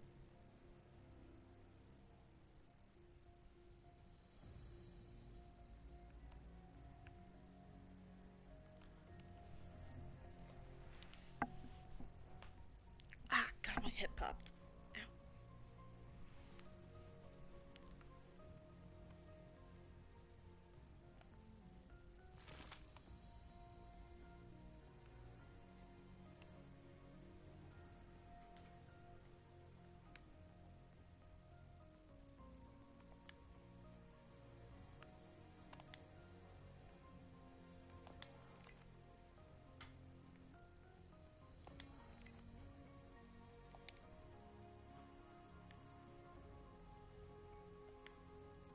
There was a setting I could enable. Hold on. Gameplay, full auto, on.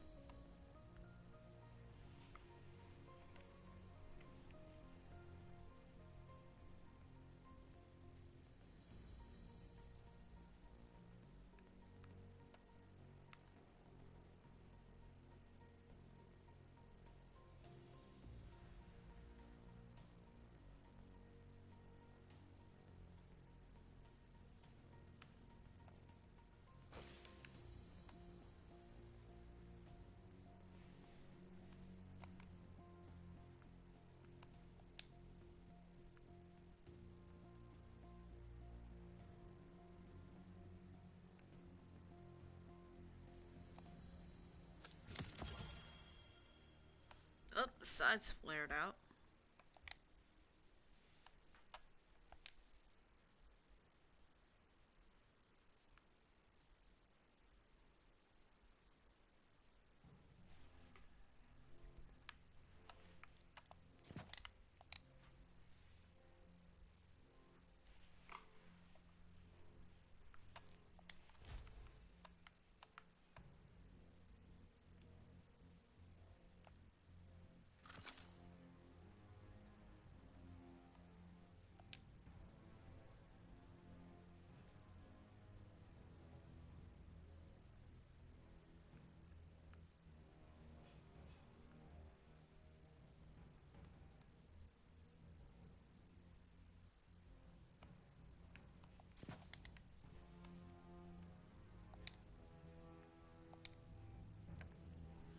Nope, I need to do the moon thing again.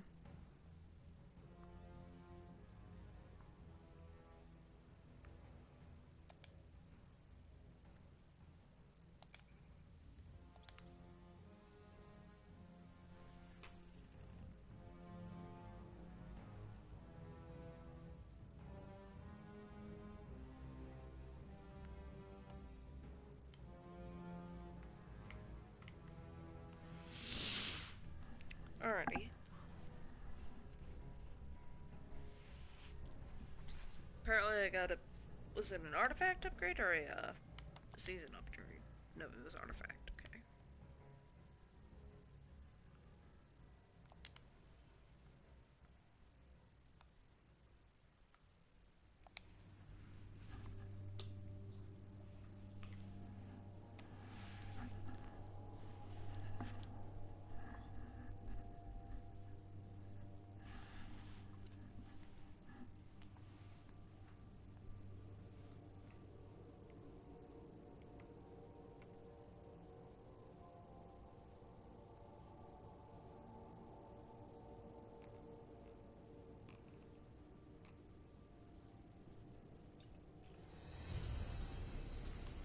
Here we go. That one got left behind. Alright, Guardian. This is a smash and grab. Smash some hive, grab a chunk of submine. And live to tell the tale.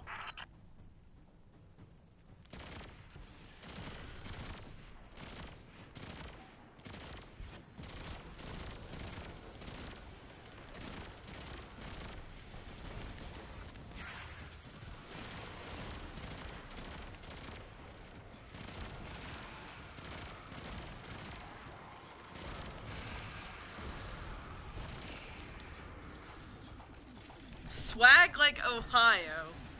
Interesting names. Xivu Arath's battle song emboldens her soldiers. End it.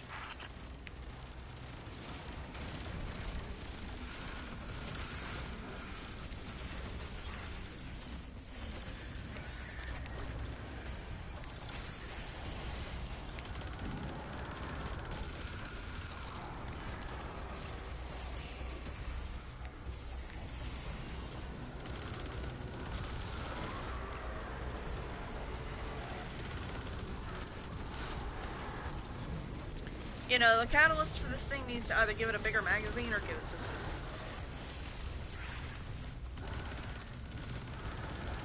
Genuinely.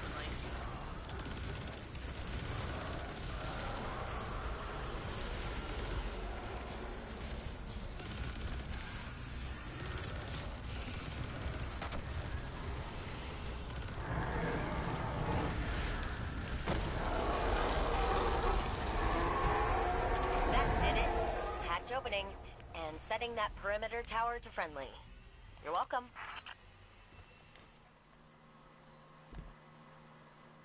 Xivu Arath moves in the open, but I worry we are missing a piece of our enemy's plan. Maybe for now, but we'll have a Warmind up and running soon. If anyone can outmaneuver Xivu Arath, it's Rasputin.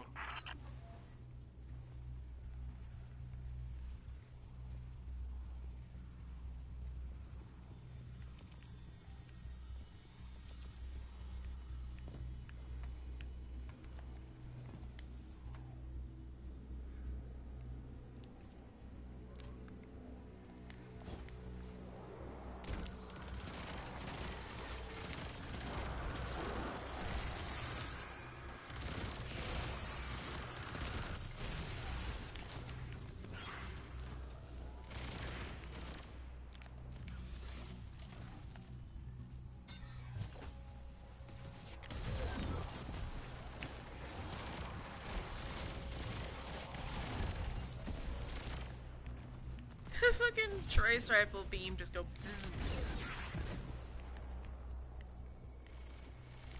I appreciate this dude handling the what's it called stuff? The slow mines.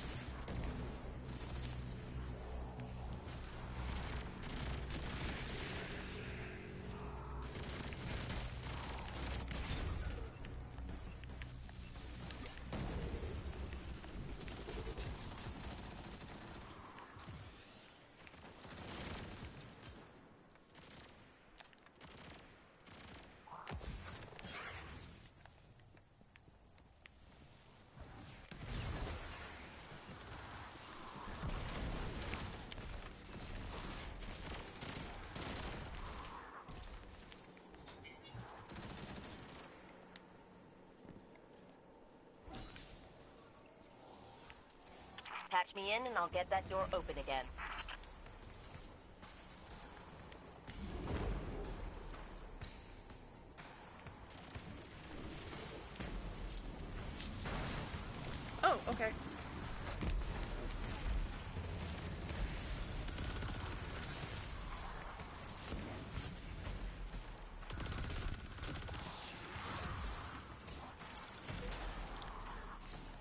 crypto variable bit? What?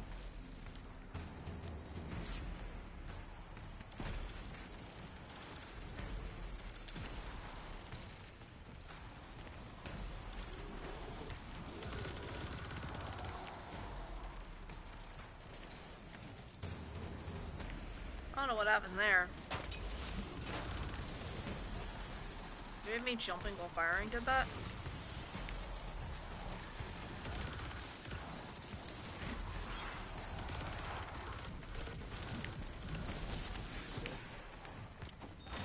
I'm used to just being able to hold down the trigger into a pack of enemies.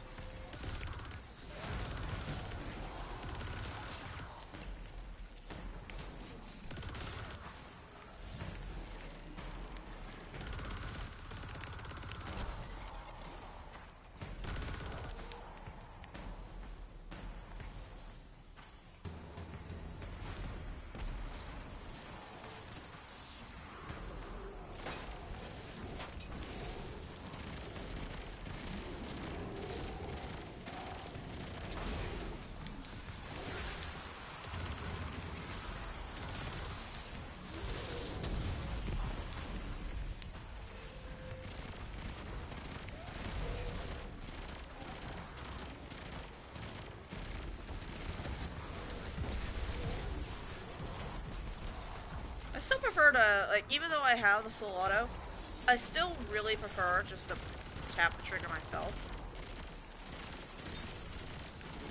This full auto goes a little too fast. I have to pace out the shots properly, or else I just miss everything.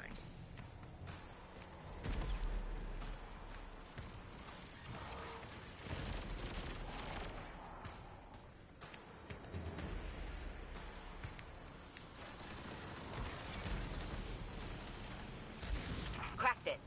You and Ghost are clear to move.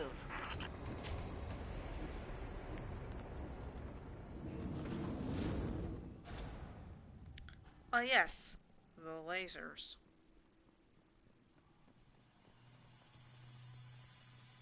What? No way! That was fucking godly. What? Dude. Okay. Swag like Ohio. Vault security re-upped. You know what to do, Guardian.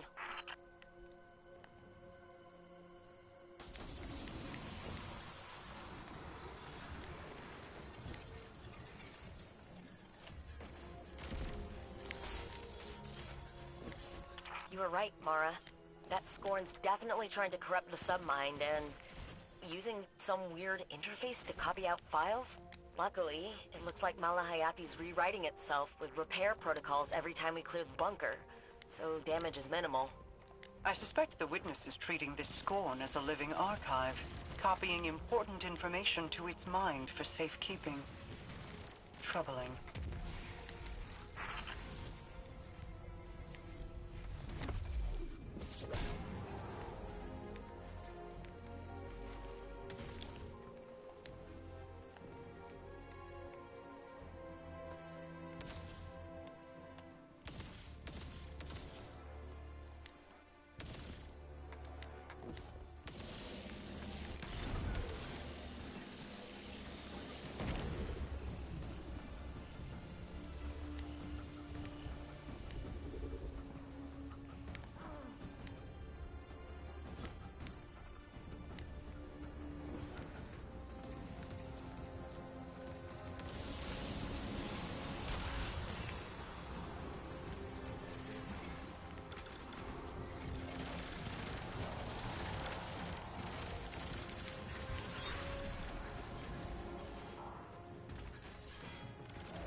$60 seconds.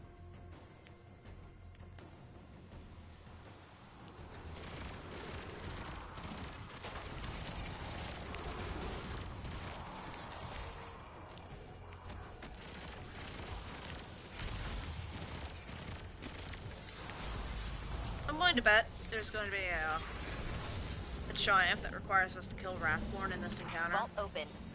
All right, Malahayati, here we come.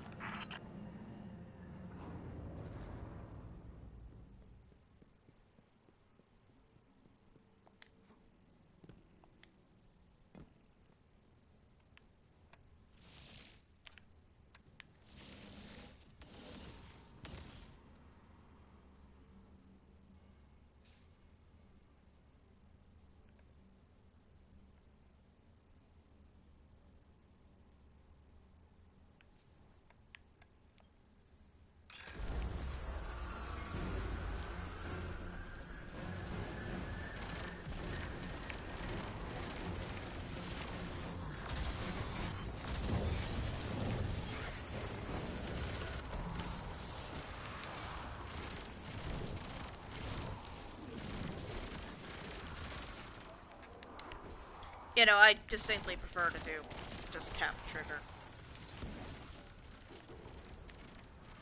I'll keep it on for, like, scout rifles. And there's a deep state resonance.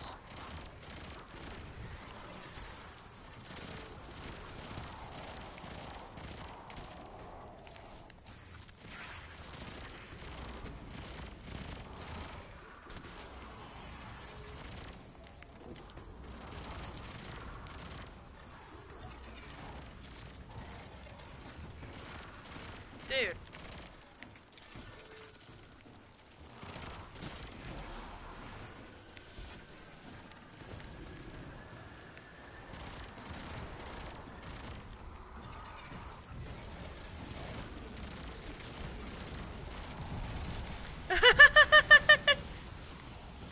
The Chaos Reach has had enough of this bullshit.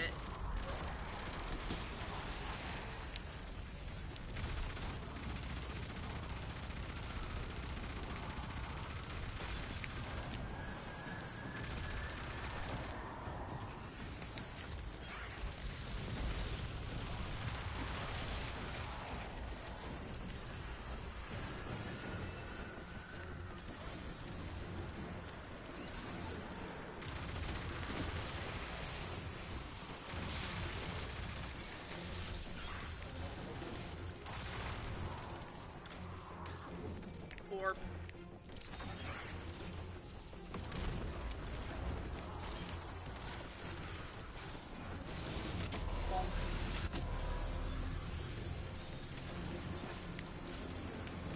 Get over here, Ohio.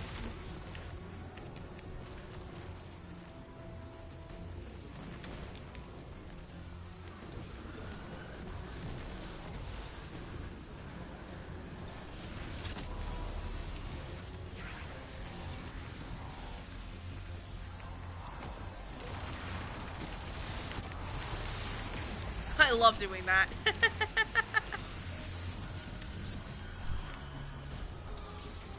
Being able to do that. Absolutely amazing.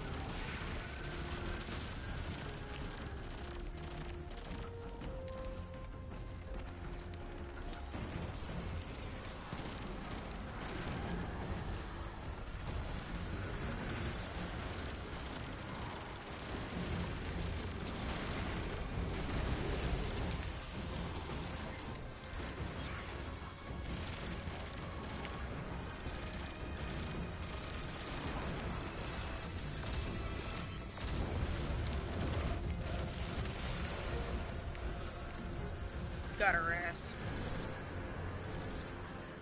My Corsairs report movement in the ley lines surrounding the moon. Your mission's success draws attention. Let them come. The great Clovis Bray, finally risen from your frozen tomb. To what do we owe the presence of this revenant? He means to help us restore the war mind, so that we may wield its knowledge against the witness. We need him to save Rasputin's life. Charmed, I'm sure. Both such noble endeavors for a man as vile as he. I am not convinced, and I hope neither are you. Damn, even Mara hates Clovis.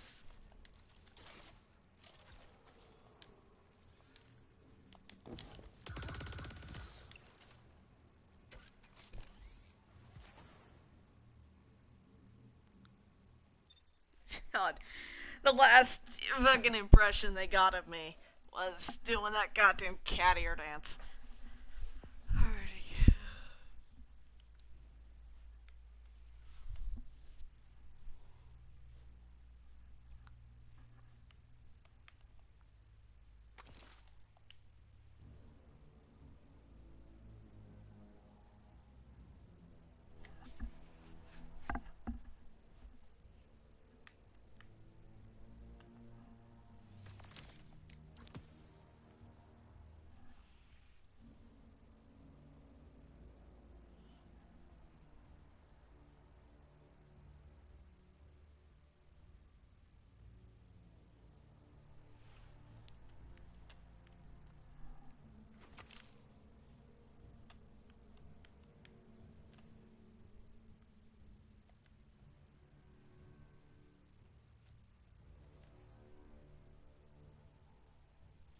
Oh god.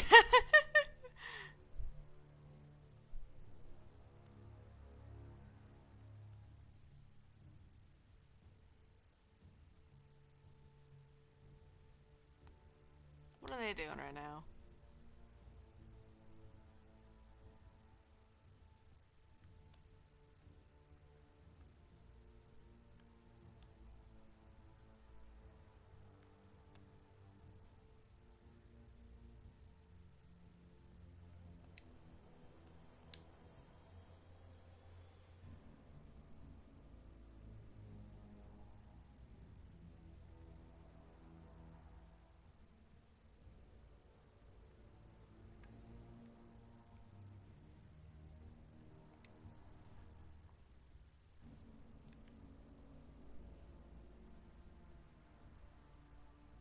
Alrighty. How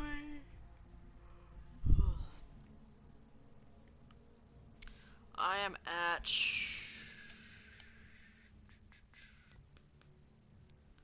270 out of 500.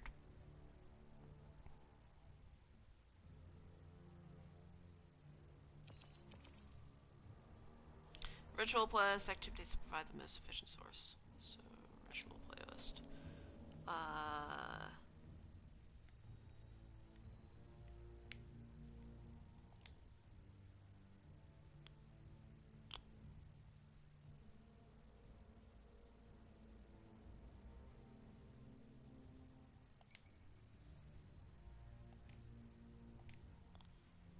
I think I'm just gonna play Gambit.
All right, all right, all right. Let's see what we've got. Cabal on the field. Welcome to Gambit. Cabal are on their last legs in this system. Let's cut them out from under 'em.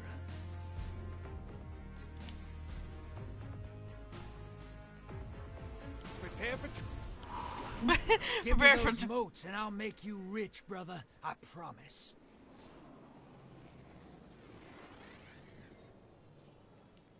Alright, no interesting names right now.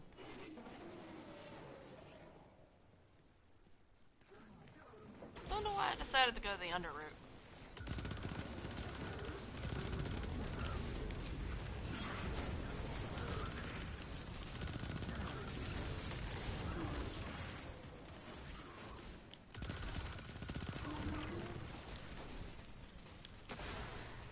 Hostiles inbound at the beach. Guess no one wants moats.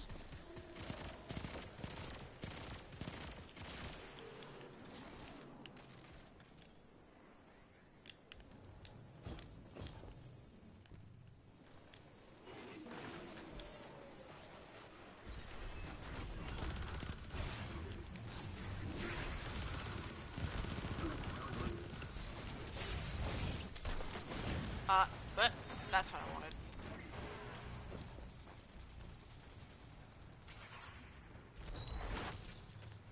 Hostiles at the trees.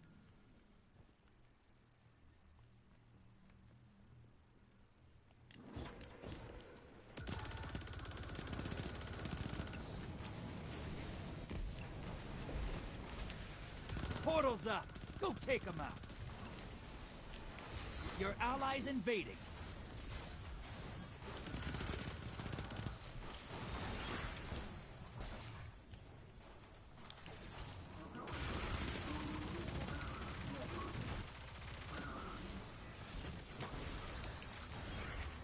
Your allies down, but they took someone with them. Incoming wave at the ruins.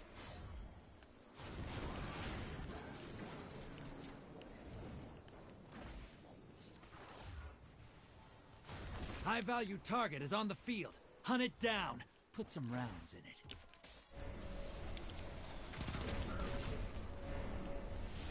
What? Watch it! You're shedding moats! Kill the blockers!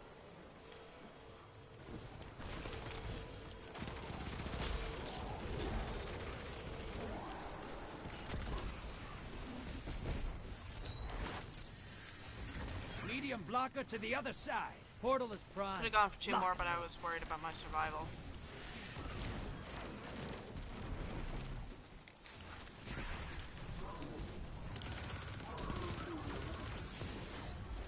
Allies headed to the other side. Hey, you've got enough to pull a primeval. Bank those moats. High-value target destroyed. Hostiles inbound at the beach.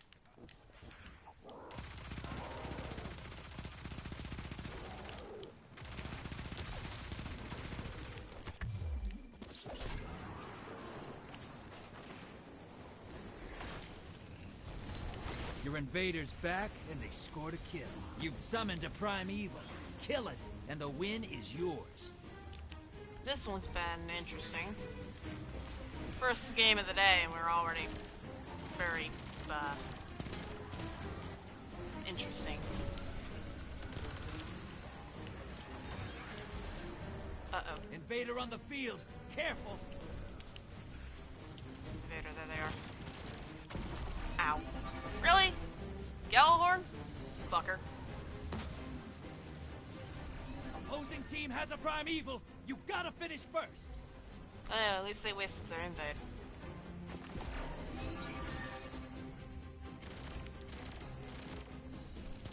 Enemy invader down. Hey, you can't blame them for trying.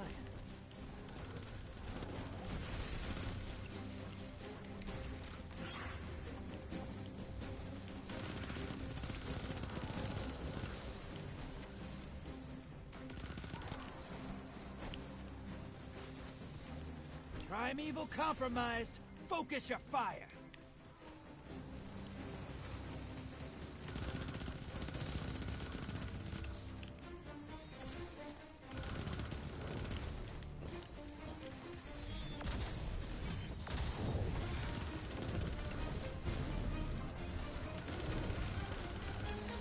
like I'm hacking whenever I play with this thing.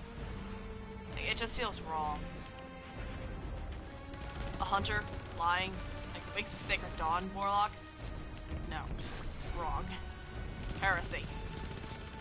Heresy. Envoy's taking a dirt nap. Primeval time.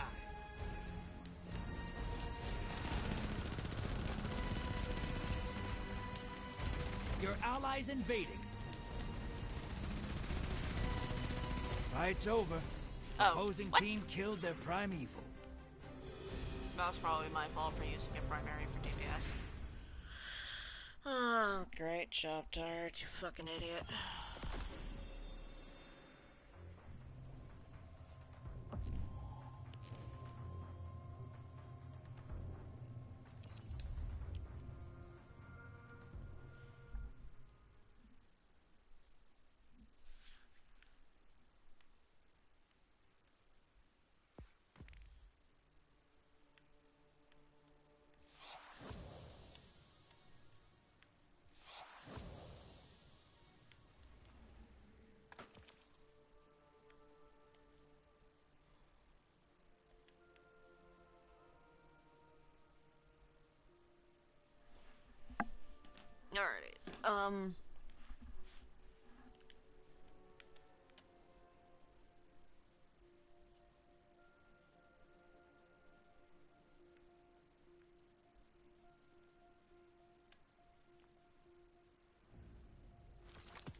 Alrighty, alright, Seraph chest.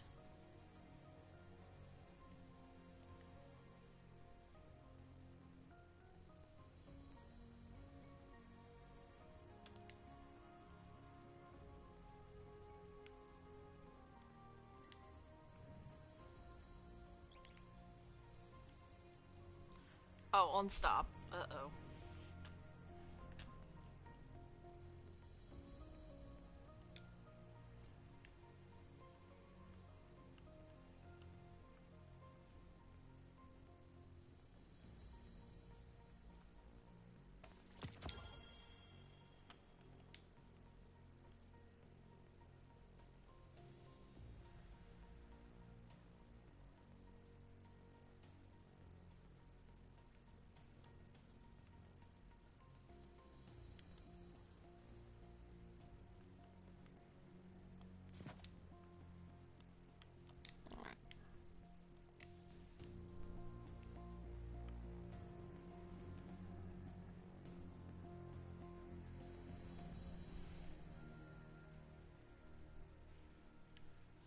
All my Destiny servers are going absolutely fucking off.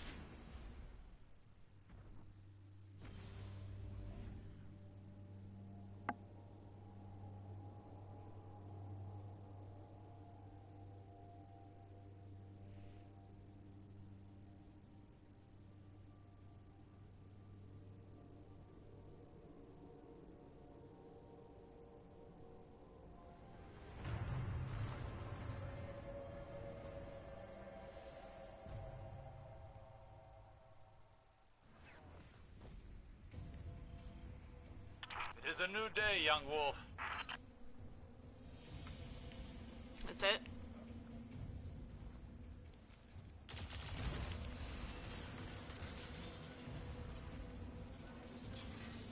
Uh-oh.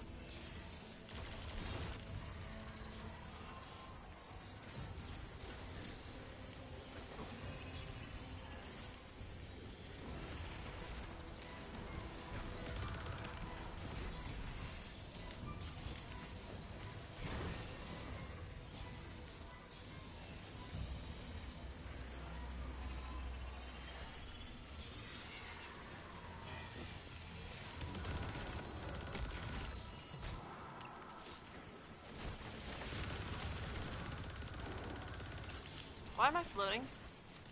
Ah yes, I hit a singular jump, and the game decides, ah yes, time to make him float. Bruh.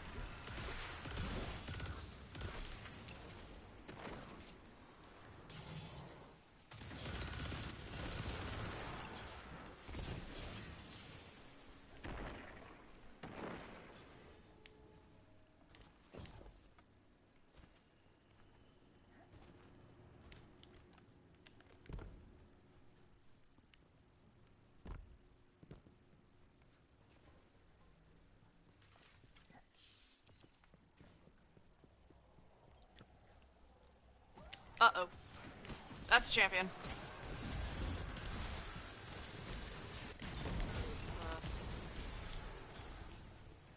Right.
Down!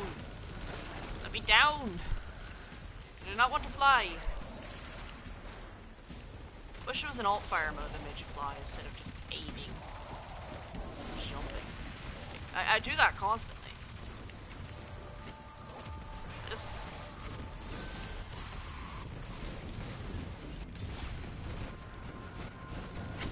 Ow. What misadventure? What killed me? Did I physics myself on my own grenade?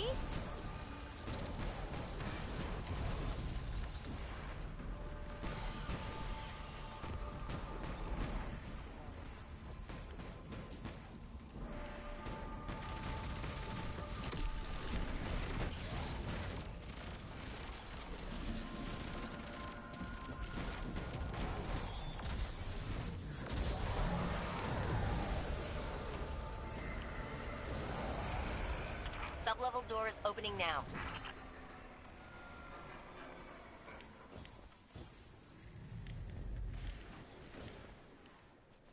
Game, please.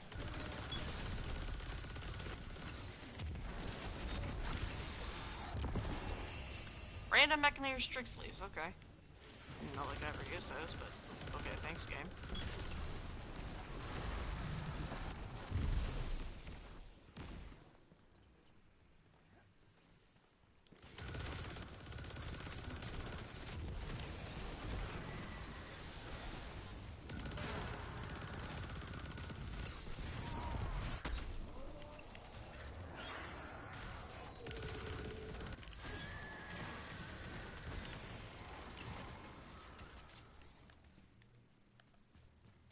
Onward into the blinding lights.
dealing with shield types.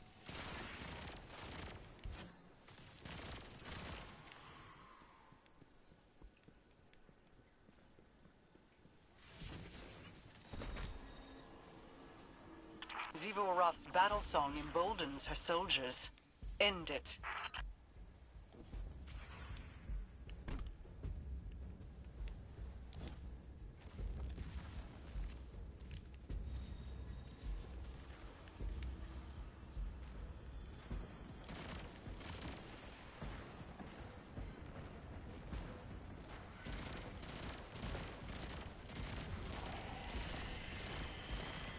That shrinker right there is what worries me.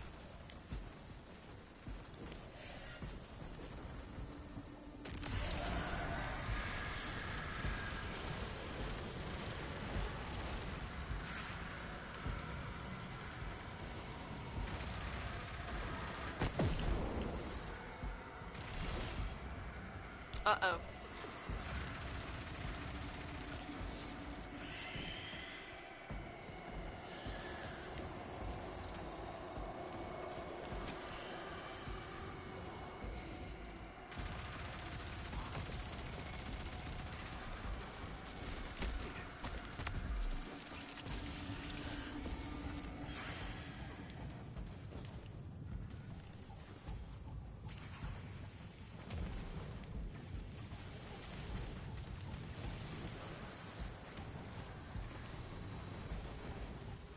Uh-oh.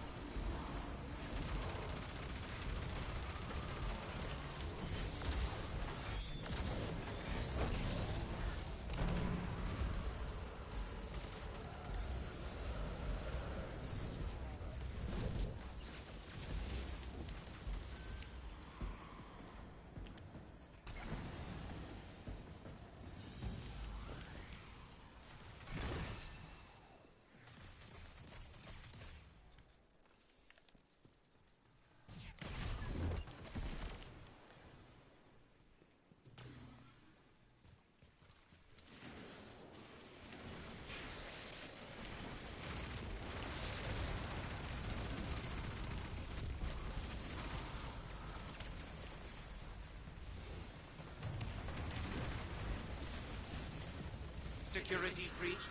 Contact. Contact.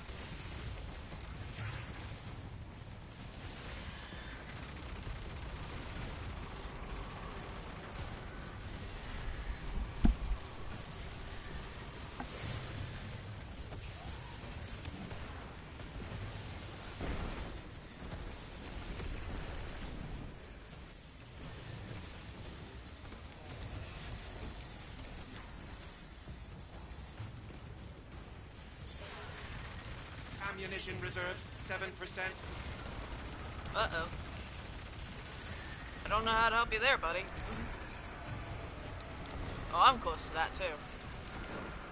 Well, maybe he was reporting for me.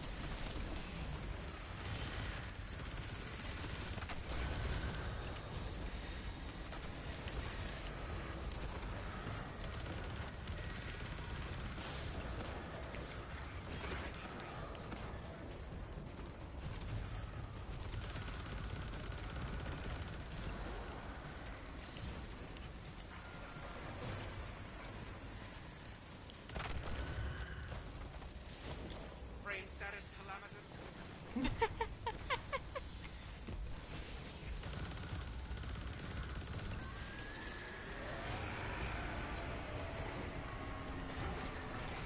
Oh, for fuck's sakes.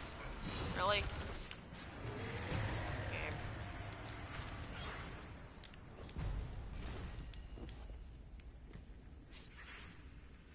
Step into the abyss. What? Submine vault's locked down tight, but the maintenance shafts are just big enough to fit you and all that armor. Happy crawling. I never knew there was a submind housed in Europa. Neither did the Vanguard's archives. Which submind is this? I had the same question. Turns out it's not really a submind, not in the traditional sense. It's more like a foundational AI framework they all use. Oh.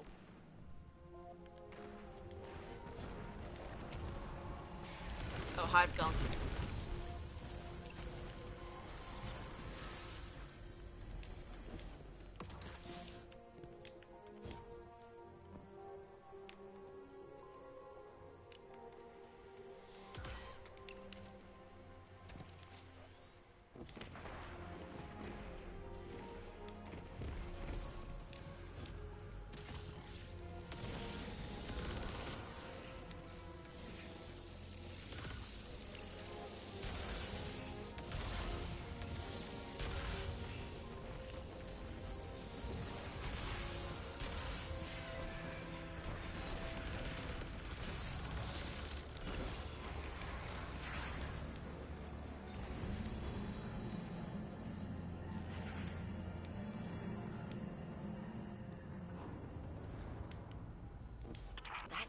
One big shrieky eye.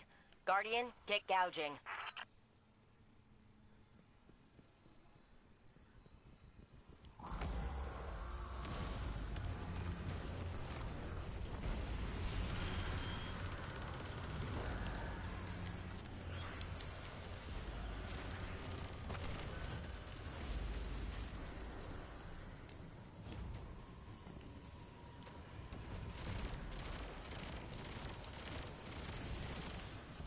Uh-oh, it's gonna be right above me. Nope, it's in the center, okay.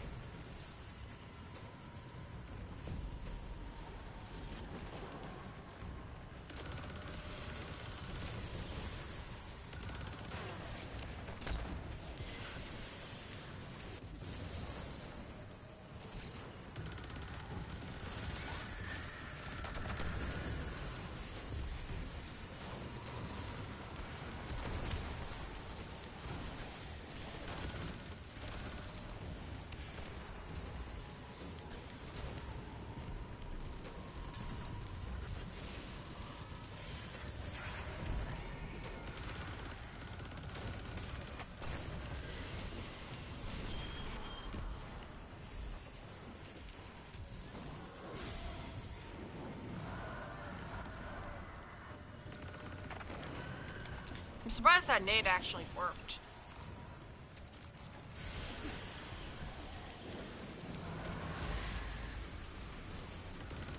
Uh-oh.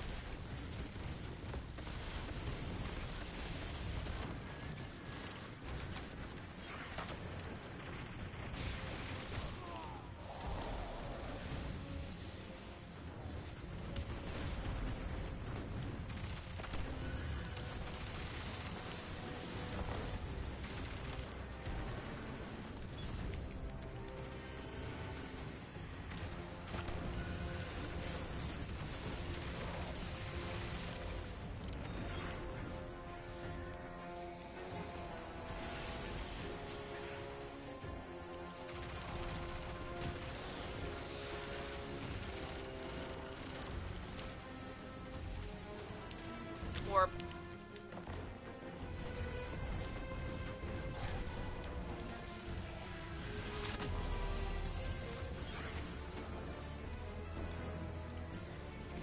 I'm going back to that heavy ammo.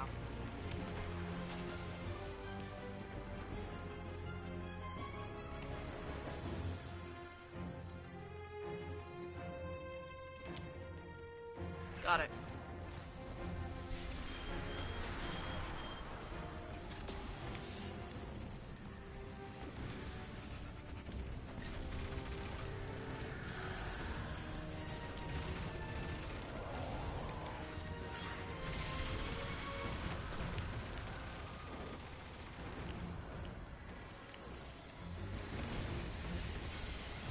Uh-oh.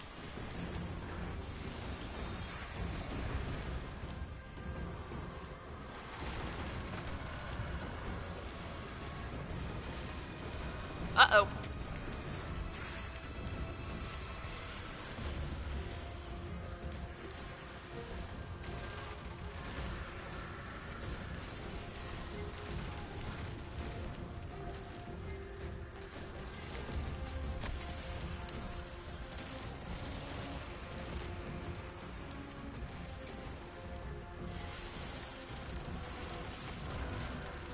I'm in an unfavorable situation. I say yes, I get exploded by a thrall. Alright,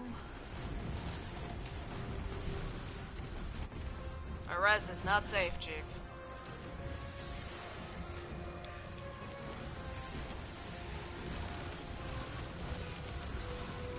I'm an idiot.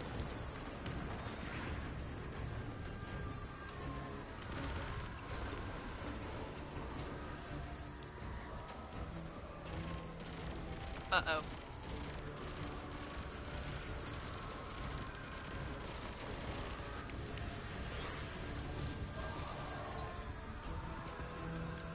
I hope this, scout can roll with headstone. That'd be interesting.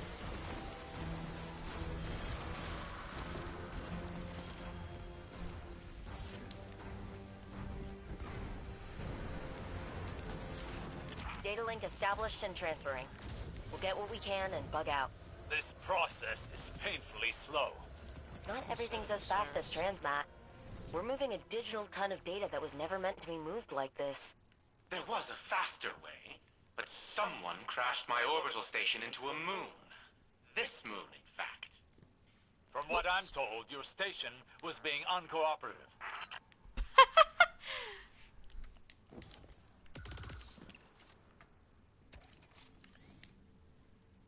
The station was uncooperative. Yes, Osiris, that's how that happened. Totally. Yes, that's totally what happened. It was...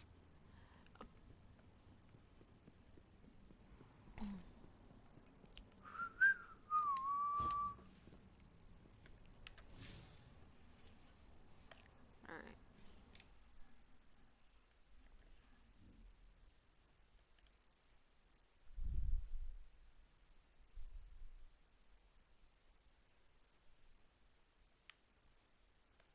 Operation Archimedes.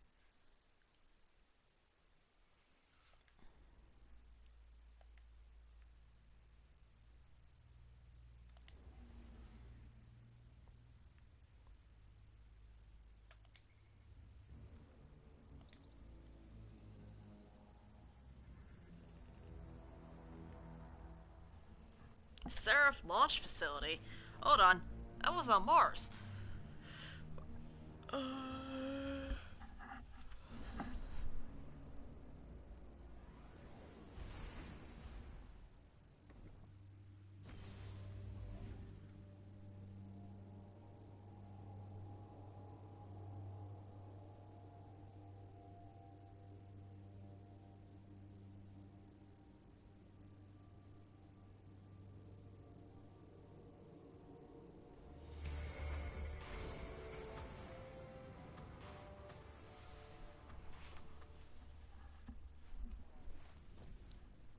We're in... Kaido's forces tried to secure this facility ahead of us, but it's the towers. Keep out of sight. When the Warmind is fully restored, we'll need this location to access the orbital station and its Warsat network. I know. One step at a time.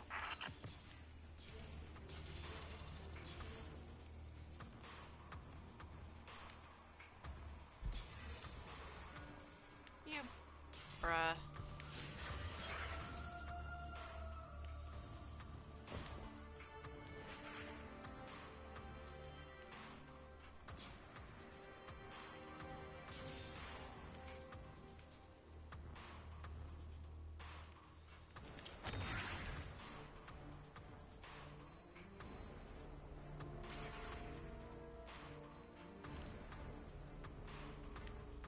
Battens? Question mark? Yeah.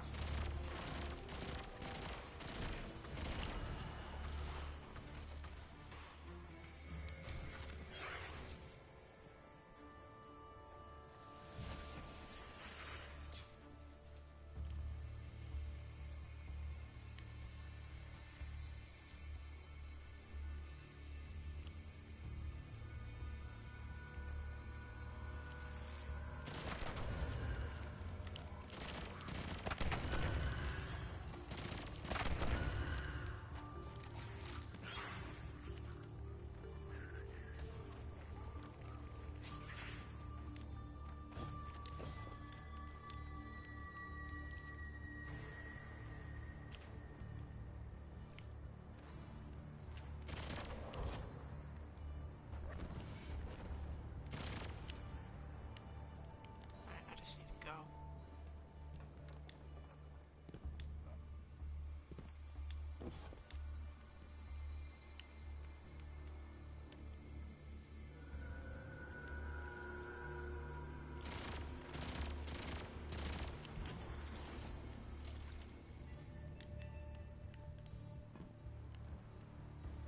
Alright.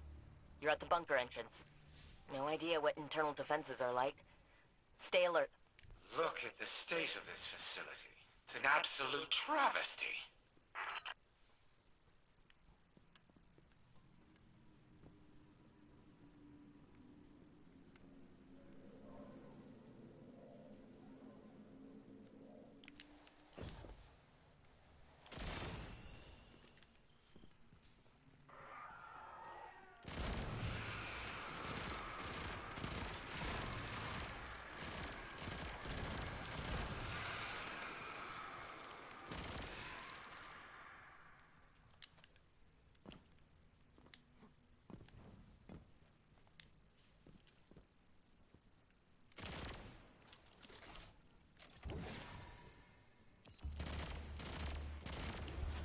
I've re-established level 1 security clearance, opening the door for you, Guardian.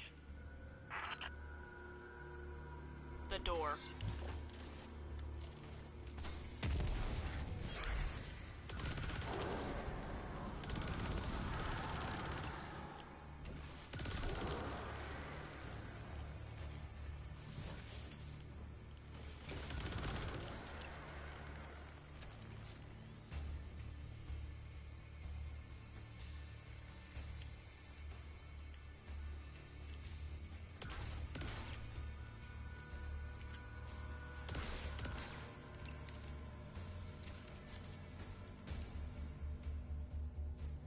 Hold on 1 second. I'm changing my weapon.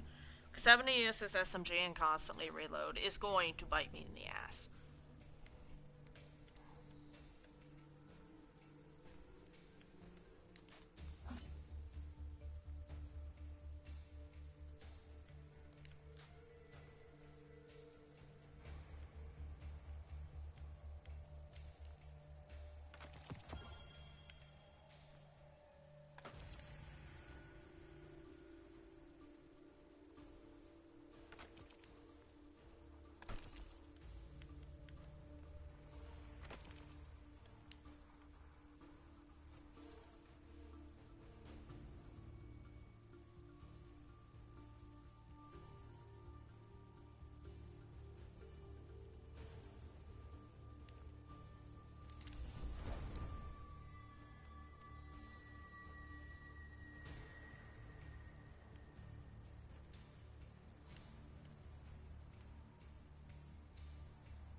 Alright.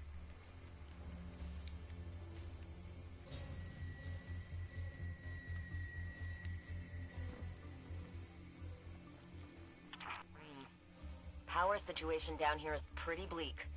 Our enemies are harvesting arc energy from the reactor. You'll need to restore power to the inner doors to press forward.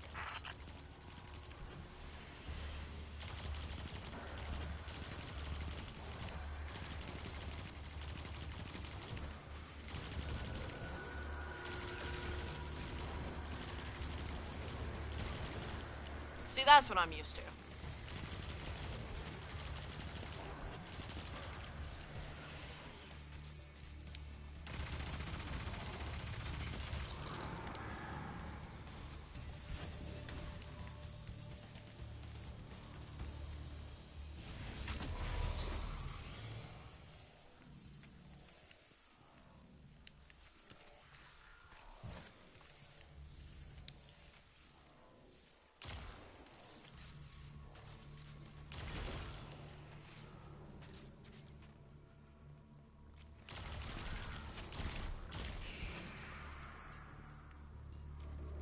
This place really is in rough shape, isn't it?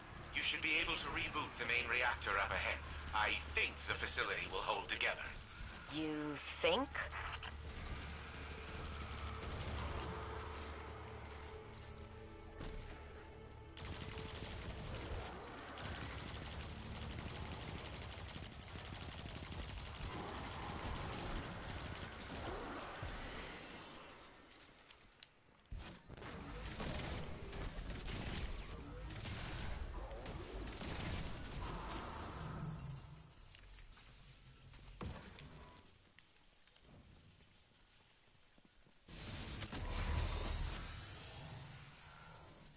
Uh-oh. That rally banner has me nervous.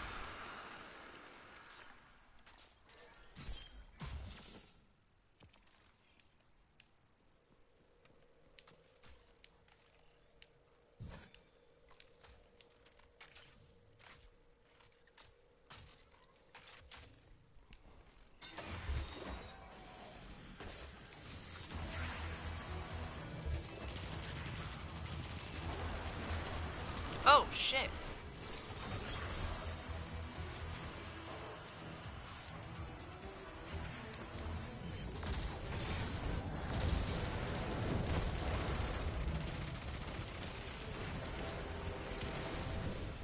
No. I cannot go into this guns blazing. I'm gonna need to be careful and use cover because of that odor.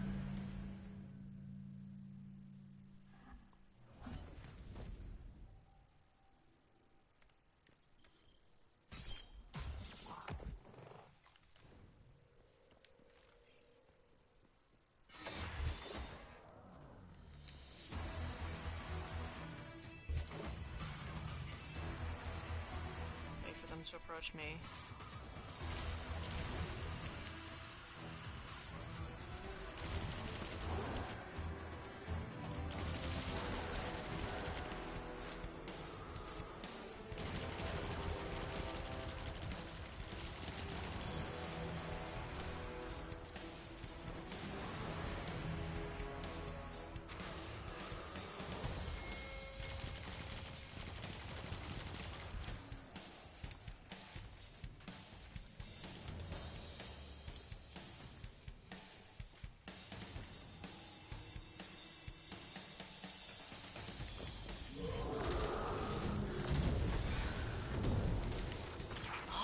I've read about this from Crow's field reports. If you stand in those pools of soulfire, the energy should let you bypass those hive shields.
The console should be activated now. It will allow you to restart the facility's auxiliary reactor. I heard that. I heard that shit.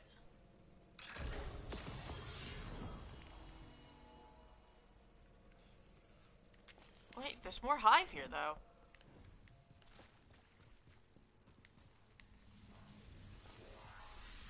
There are enemies on the other side of this wall.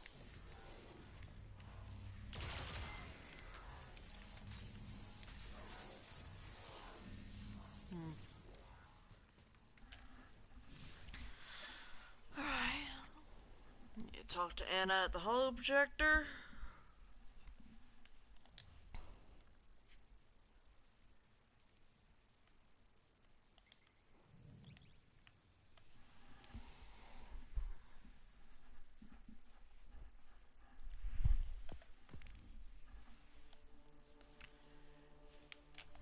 Why?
Game? Oh, there we go. Trigger for it's a bit weird. 2 submine cores in the bag, and launch pod scouted. So, we're making progress. Ikora officially wants us wrangling this situation. She'd like Osiris in a hands-off role, but he's watching Clovis like a judgmental hawk. It's kind of adorable, actually, and I'm here for it. We got lucky, touching down on Europa when we did. Rasputin could have predicted this, maybe even prevented it. If Xivu Arath acts on the witness's orders and uses the Warsat network against us, it doesn't even need full power to cause an extinction-level event. We're making progress. Just keep saying it, Anna. Repeat it until it is real. You too, Guardian. We're gonna manifest this together.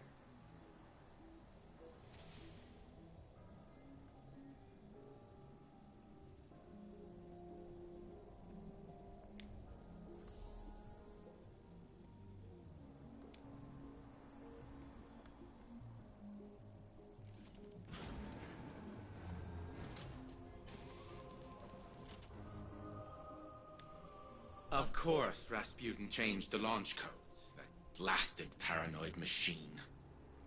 I never understood Anastasia's obsession with teaching the war mind independent thought. That only made it more difficult to control. No matter. I will find the new launch codes eventually. But the station will prove useless if we do not rebuild Rasputin first.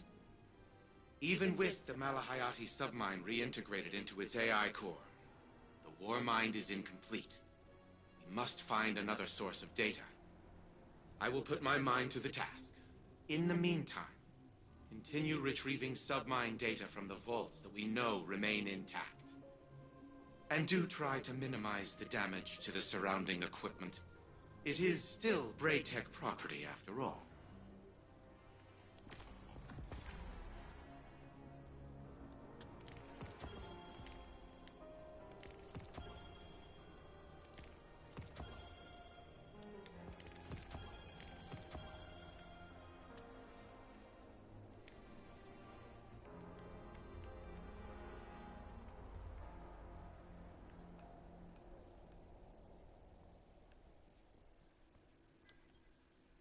Working late. Aren't you? Zane wants to know if you'd like some tea, coffee, whatever it is you drink. That's thoughtful of him.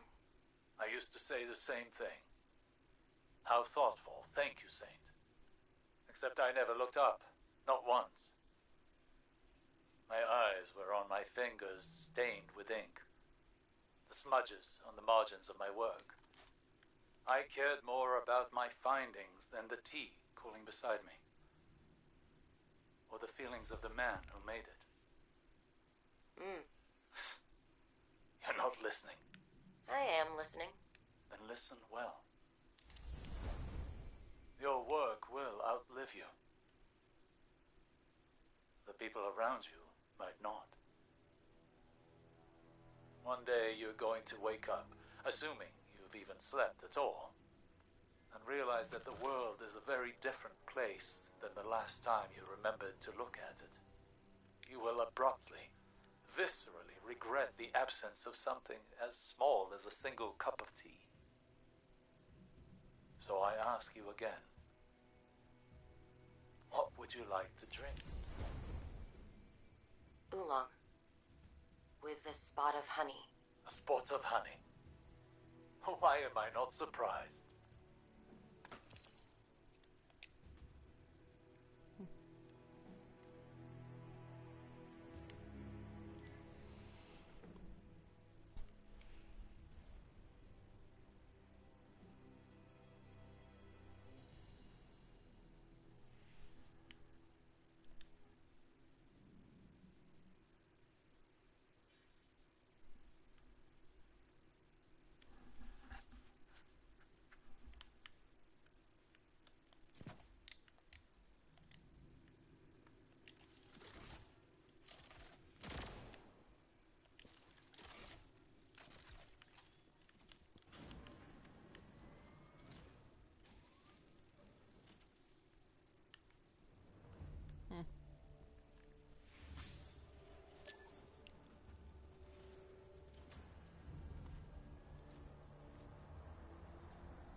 So now we wait, I guess? Yep, next weekly reset.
Alrighty, I think that's it.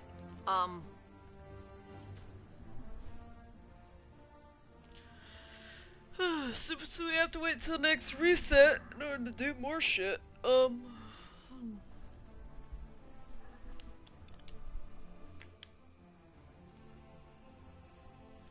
Betsy.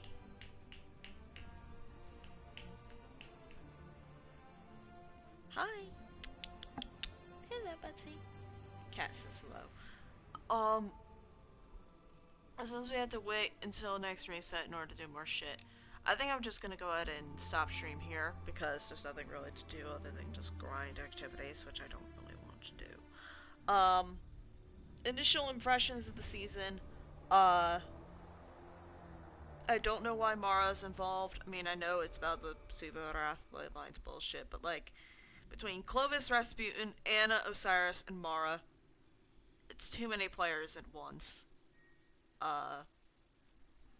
Also, Clovis is inside of that thing, which I don't understand. But, Um, I thought Rasputin was supposed to be in there. It's strange that Rasputin's actually still out of commission right now. I mean, yeah, no,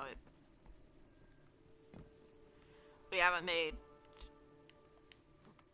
He's been dead for almost 2 years, and Anna hasn't made any progress. So, yeah. But other than that, I really, really, really like the mechanic of having to hide from the towers. I like that you can't get rid of that with the upgrades, because that's a pivotal part of this, which is really cool. I really liked that mission of having to go through the winter and actually get into the bunker, the launch facility. And I have a feeling as the season goes on, we might go back there and start cleaning the place up a little bit more, because that's what we'll be launching with Rasputin from. And hell, it might be how we get to Neomuna. We have to use a special ship that Rasputin builds or whatnot. But, I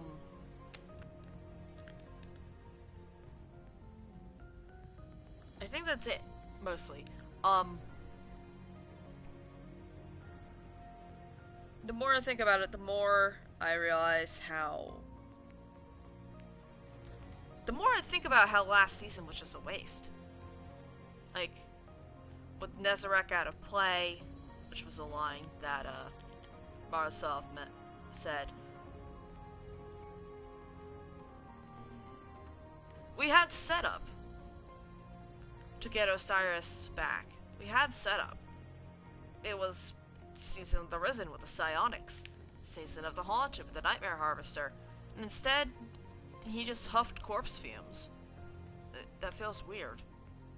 And wrong on several different levels, besides the obvious don't huff corpse fumes thing. Mizrax's backstory feels hollow now.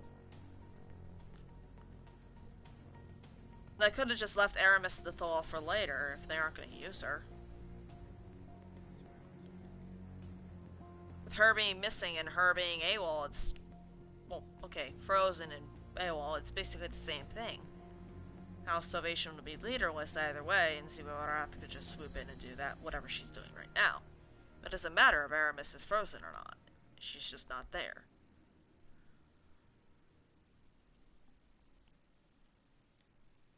I mean, yeah, last season was a neat little thing to help the Elixni and all that. But, like, there was nothing substantial that could have been done differently. Or better. Though I don't know what last season would have been replaced with.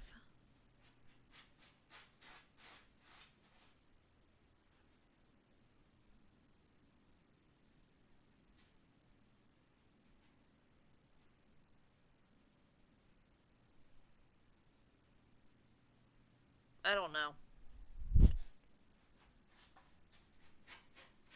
Buddy! Oh, for fuck's sakes, he can't even hear me. If you're shuffling around, that's him using the litter box. Anyways, I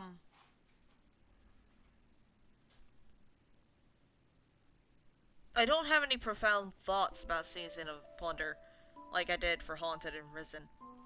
Risen was interesting. In the Season of the Haunted, I had a fucking existential crisis about,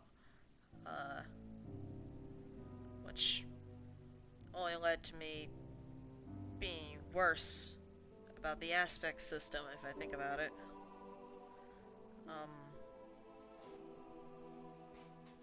Though, from the last week of Season of Haunted, all the way until now, I do believe I have made significant progress about the aspect system.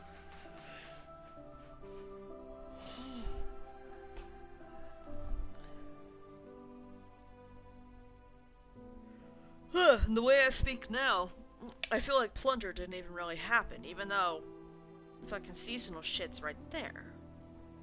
It just feels hollow. More of the fun activities, you know. Haha, funny pirate times were just just that, just funny pirate times. There's no real meaning behind it. And sure, maybe things don't have to have a profound meaning, but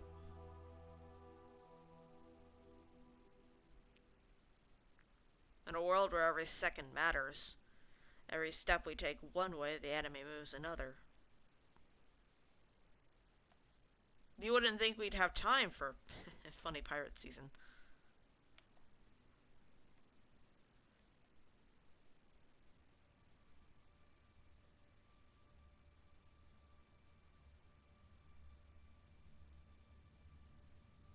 I don't know. It feels weird.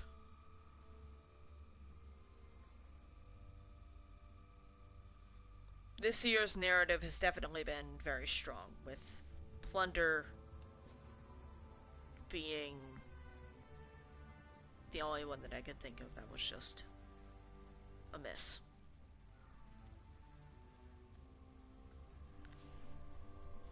Risen felt like a slog, but there was a point to it.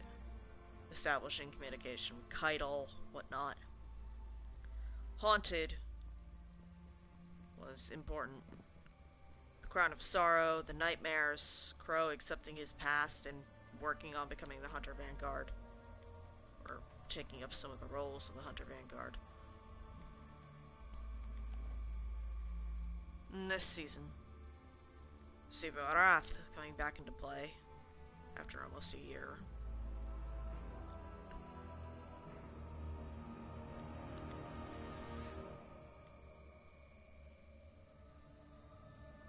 And us maybe possibly getting some closure on House Salvation. Seems like they're all just being killed and turned to scorn.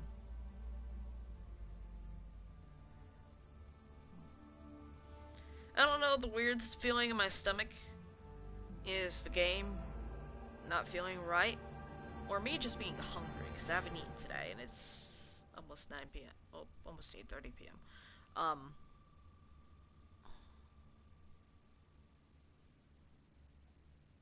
But yeah.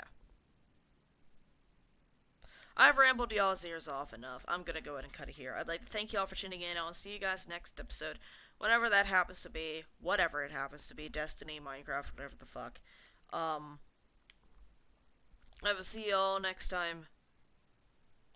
Have a good one. That's the wrong button.